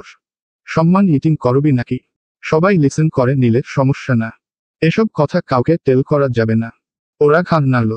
টিনটিন বলল, আচ্ছা, কিন্তু ওস্তাদ, কবির চাচা কইলাম দেখা লাইছে। হ্যাঁ, তো ওই পাড়ায় কইয়া দিছে। এখন কি হইব? ওসব তোদের ভাবতে হবে না। তুষি ঘরে ফিরে এলো। বাবলুরাও পেছনে আছে। তুষি টিনের বেড়ায় ঝোলানো ব্রাশটানি থেকে টুথপেস্টটা তুলে লাগালো ব্রাশে। দাঁতে খসতে খসতে বলল, আজ এই এলাকায় বসে থাকলে চলবে না বুঝলি। ভাবছি মিডল মর্নিংয়ে শাহবাগের দিকে যাব। ওখানে ভালো পাখি পাওয়া যায়। ফের খান নাড়ল ওরা। তুষি তৈরি হলো। চুলগুলোয় টেনে টুনে ছুটি করলো কোনো রকম। বুকপ কেটে সানগ্লাস পেতে আঙুল নাচাল। আয়। এক পাশে বাবলু, অন্য পাশে টিনটিন হাঁটছে। তুষিকে দেখে কয়েকটা ঘর থেকে মুখ বাঁকালেন কয়েকজন। তার চালচলনের বহরে বিরক্তি যাদের। তুষির যাই এলো না, কখনো আসেও না। সে সব সময় নিজের মতো দর্প নিয়ে হাঁটে। কিন্তু বাবলুদের এসবে কষ্ট হয়। ওস্তাদকে কেউ কিছু বললে খারাপ লাগে ওদের। আজকেও বলল, তিন্নির আম্মা তোমারে দেখলেই কেমন করে। মহিলা একটা রিনা খান। টিনটিন সায় মেলাল, ঠিক কইছস। মন্ডা চাই গিয়েই এক কোপে কল্লা কাইটটা দিই। তুষি ধমক দিল। বিজ্ঞ হাব হাব করে কিছু বলবে, কথা কেড়ে নিল টিনটিন। ওস্তাদ, যা কইবা বাংলায়। তোমার ইংরেজি অর্ধেক কইল বুঝি না। তুষি চোখ মুখ কোচখাল। ইংরেজি ছাড়া আমি কথা বলতে পারি। ঠিক আছে, তোদের জন্য রুইন ট্রাই। তারপর বলল, শোন, কে কিভাবে তোকে ভাবছে সেসব নিয়ে কখনো বসে থাকলে চলবে না। আমি পকেট মারি দেখে ওরা আমাকে পেছনে গালমন্দ করে। কানাঘুষা করে আমাকে নিয়ে। তাতে আমার কি? আমি যদি ওদের কথা ধরে কাজ ছেড়ে দিই, ওরা কি আমার ঘরে দুটো ভাত দিয়ে যাবে? আর সব থেকে বড় কথা হলো, সামনে হাঁটতে গেলে পেছনের মানুষ কথা বলবেই। আরে আমি সেলিব্রিটি তুষি, আমাকে নিয়ে সমালোচনা না হলে চলে। আলোচনার জগতে সমালোচনা পায় সে। বুঝলি? ট্রিনিটিন সানন্দে বলল, বুঝছি। একটাও ইঞ্জিরি কম নাই, হের লইগা আরো বেশি ভালো বুঝছি। তুষি হেসে ফেলল। খেয়াল করলো বাবলু ওকে হা করে দেখছে। চোখে মুখে কি মুগ্ধতা। তুষি টোকা দিল মাথায়। হট হিপিন। এমন করে সি সি করছিস কেন? বাবলু হাসি হাসি মুখ করে বলল, ওস্তাদ, তোমার লগে থাকতে আমার এত ভাল লাগে কেন যেন? তুমি নায়িকাগো মতো সুন্দর কইরা কথা কও। আমাগো মতো জামুগা খামুগা কও না। এই বস্তিতে একমাত্র লোক তুমি, যার কথা খালি শুনতেই মন চায়। এত সুন্দর কথা তুমি কইতে শিখছ ওস্তাদ। ওরা হাঁটতে হাঁটতে ইটের টিলার কাছে এসেছে। পাশে বিল্ডিং এর কাজ ধরবে বলে এগুলো একটার ওপর আরেকটা জমিয়ে রাখা। তুষি এসে বসলো তার উপর। ভীষণ ভাবসাব নিয়ে বলল, সিনেমা দেখে? হেডি তো আমরাও দেখি ওস্তাদ। কই, পারি না তো। আরে আহাম্মক, সবাই কি তুষি হতে পারে?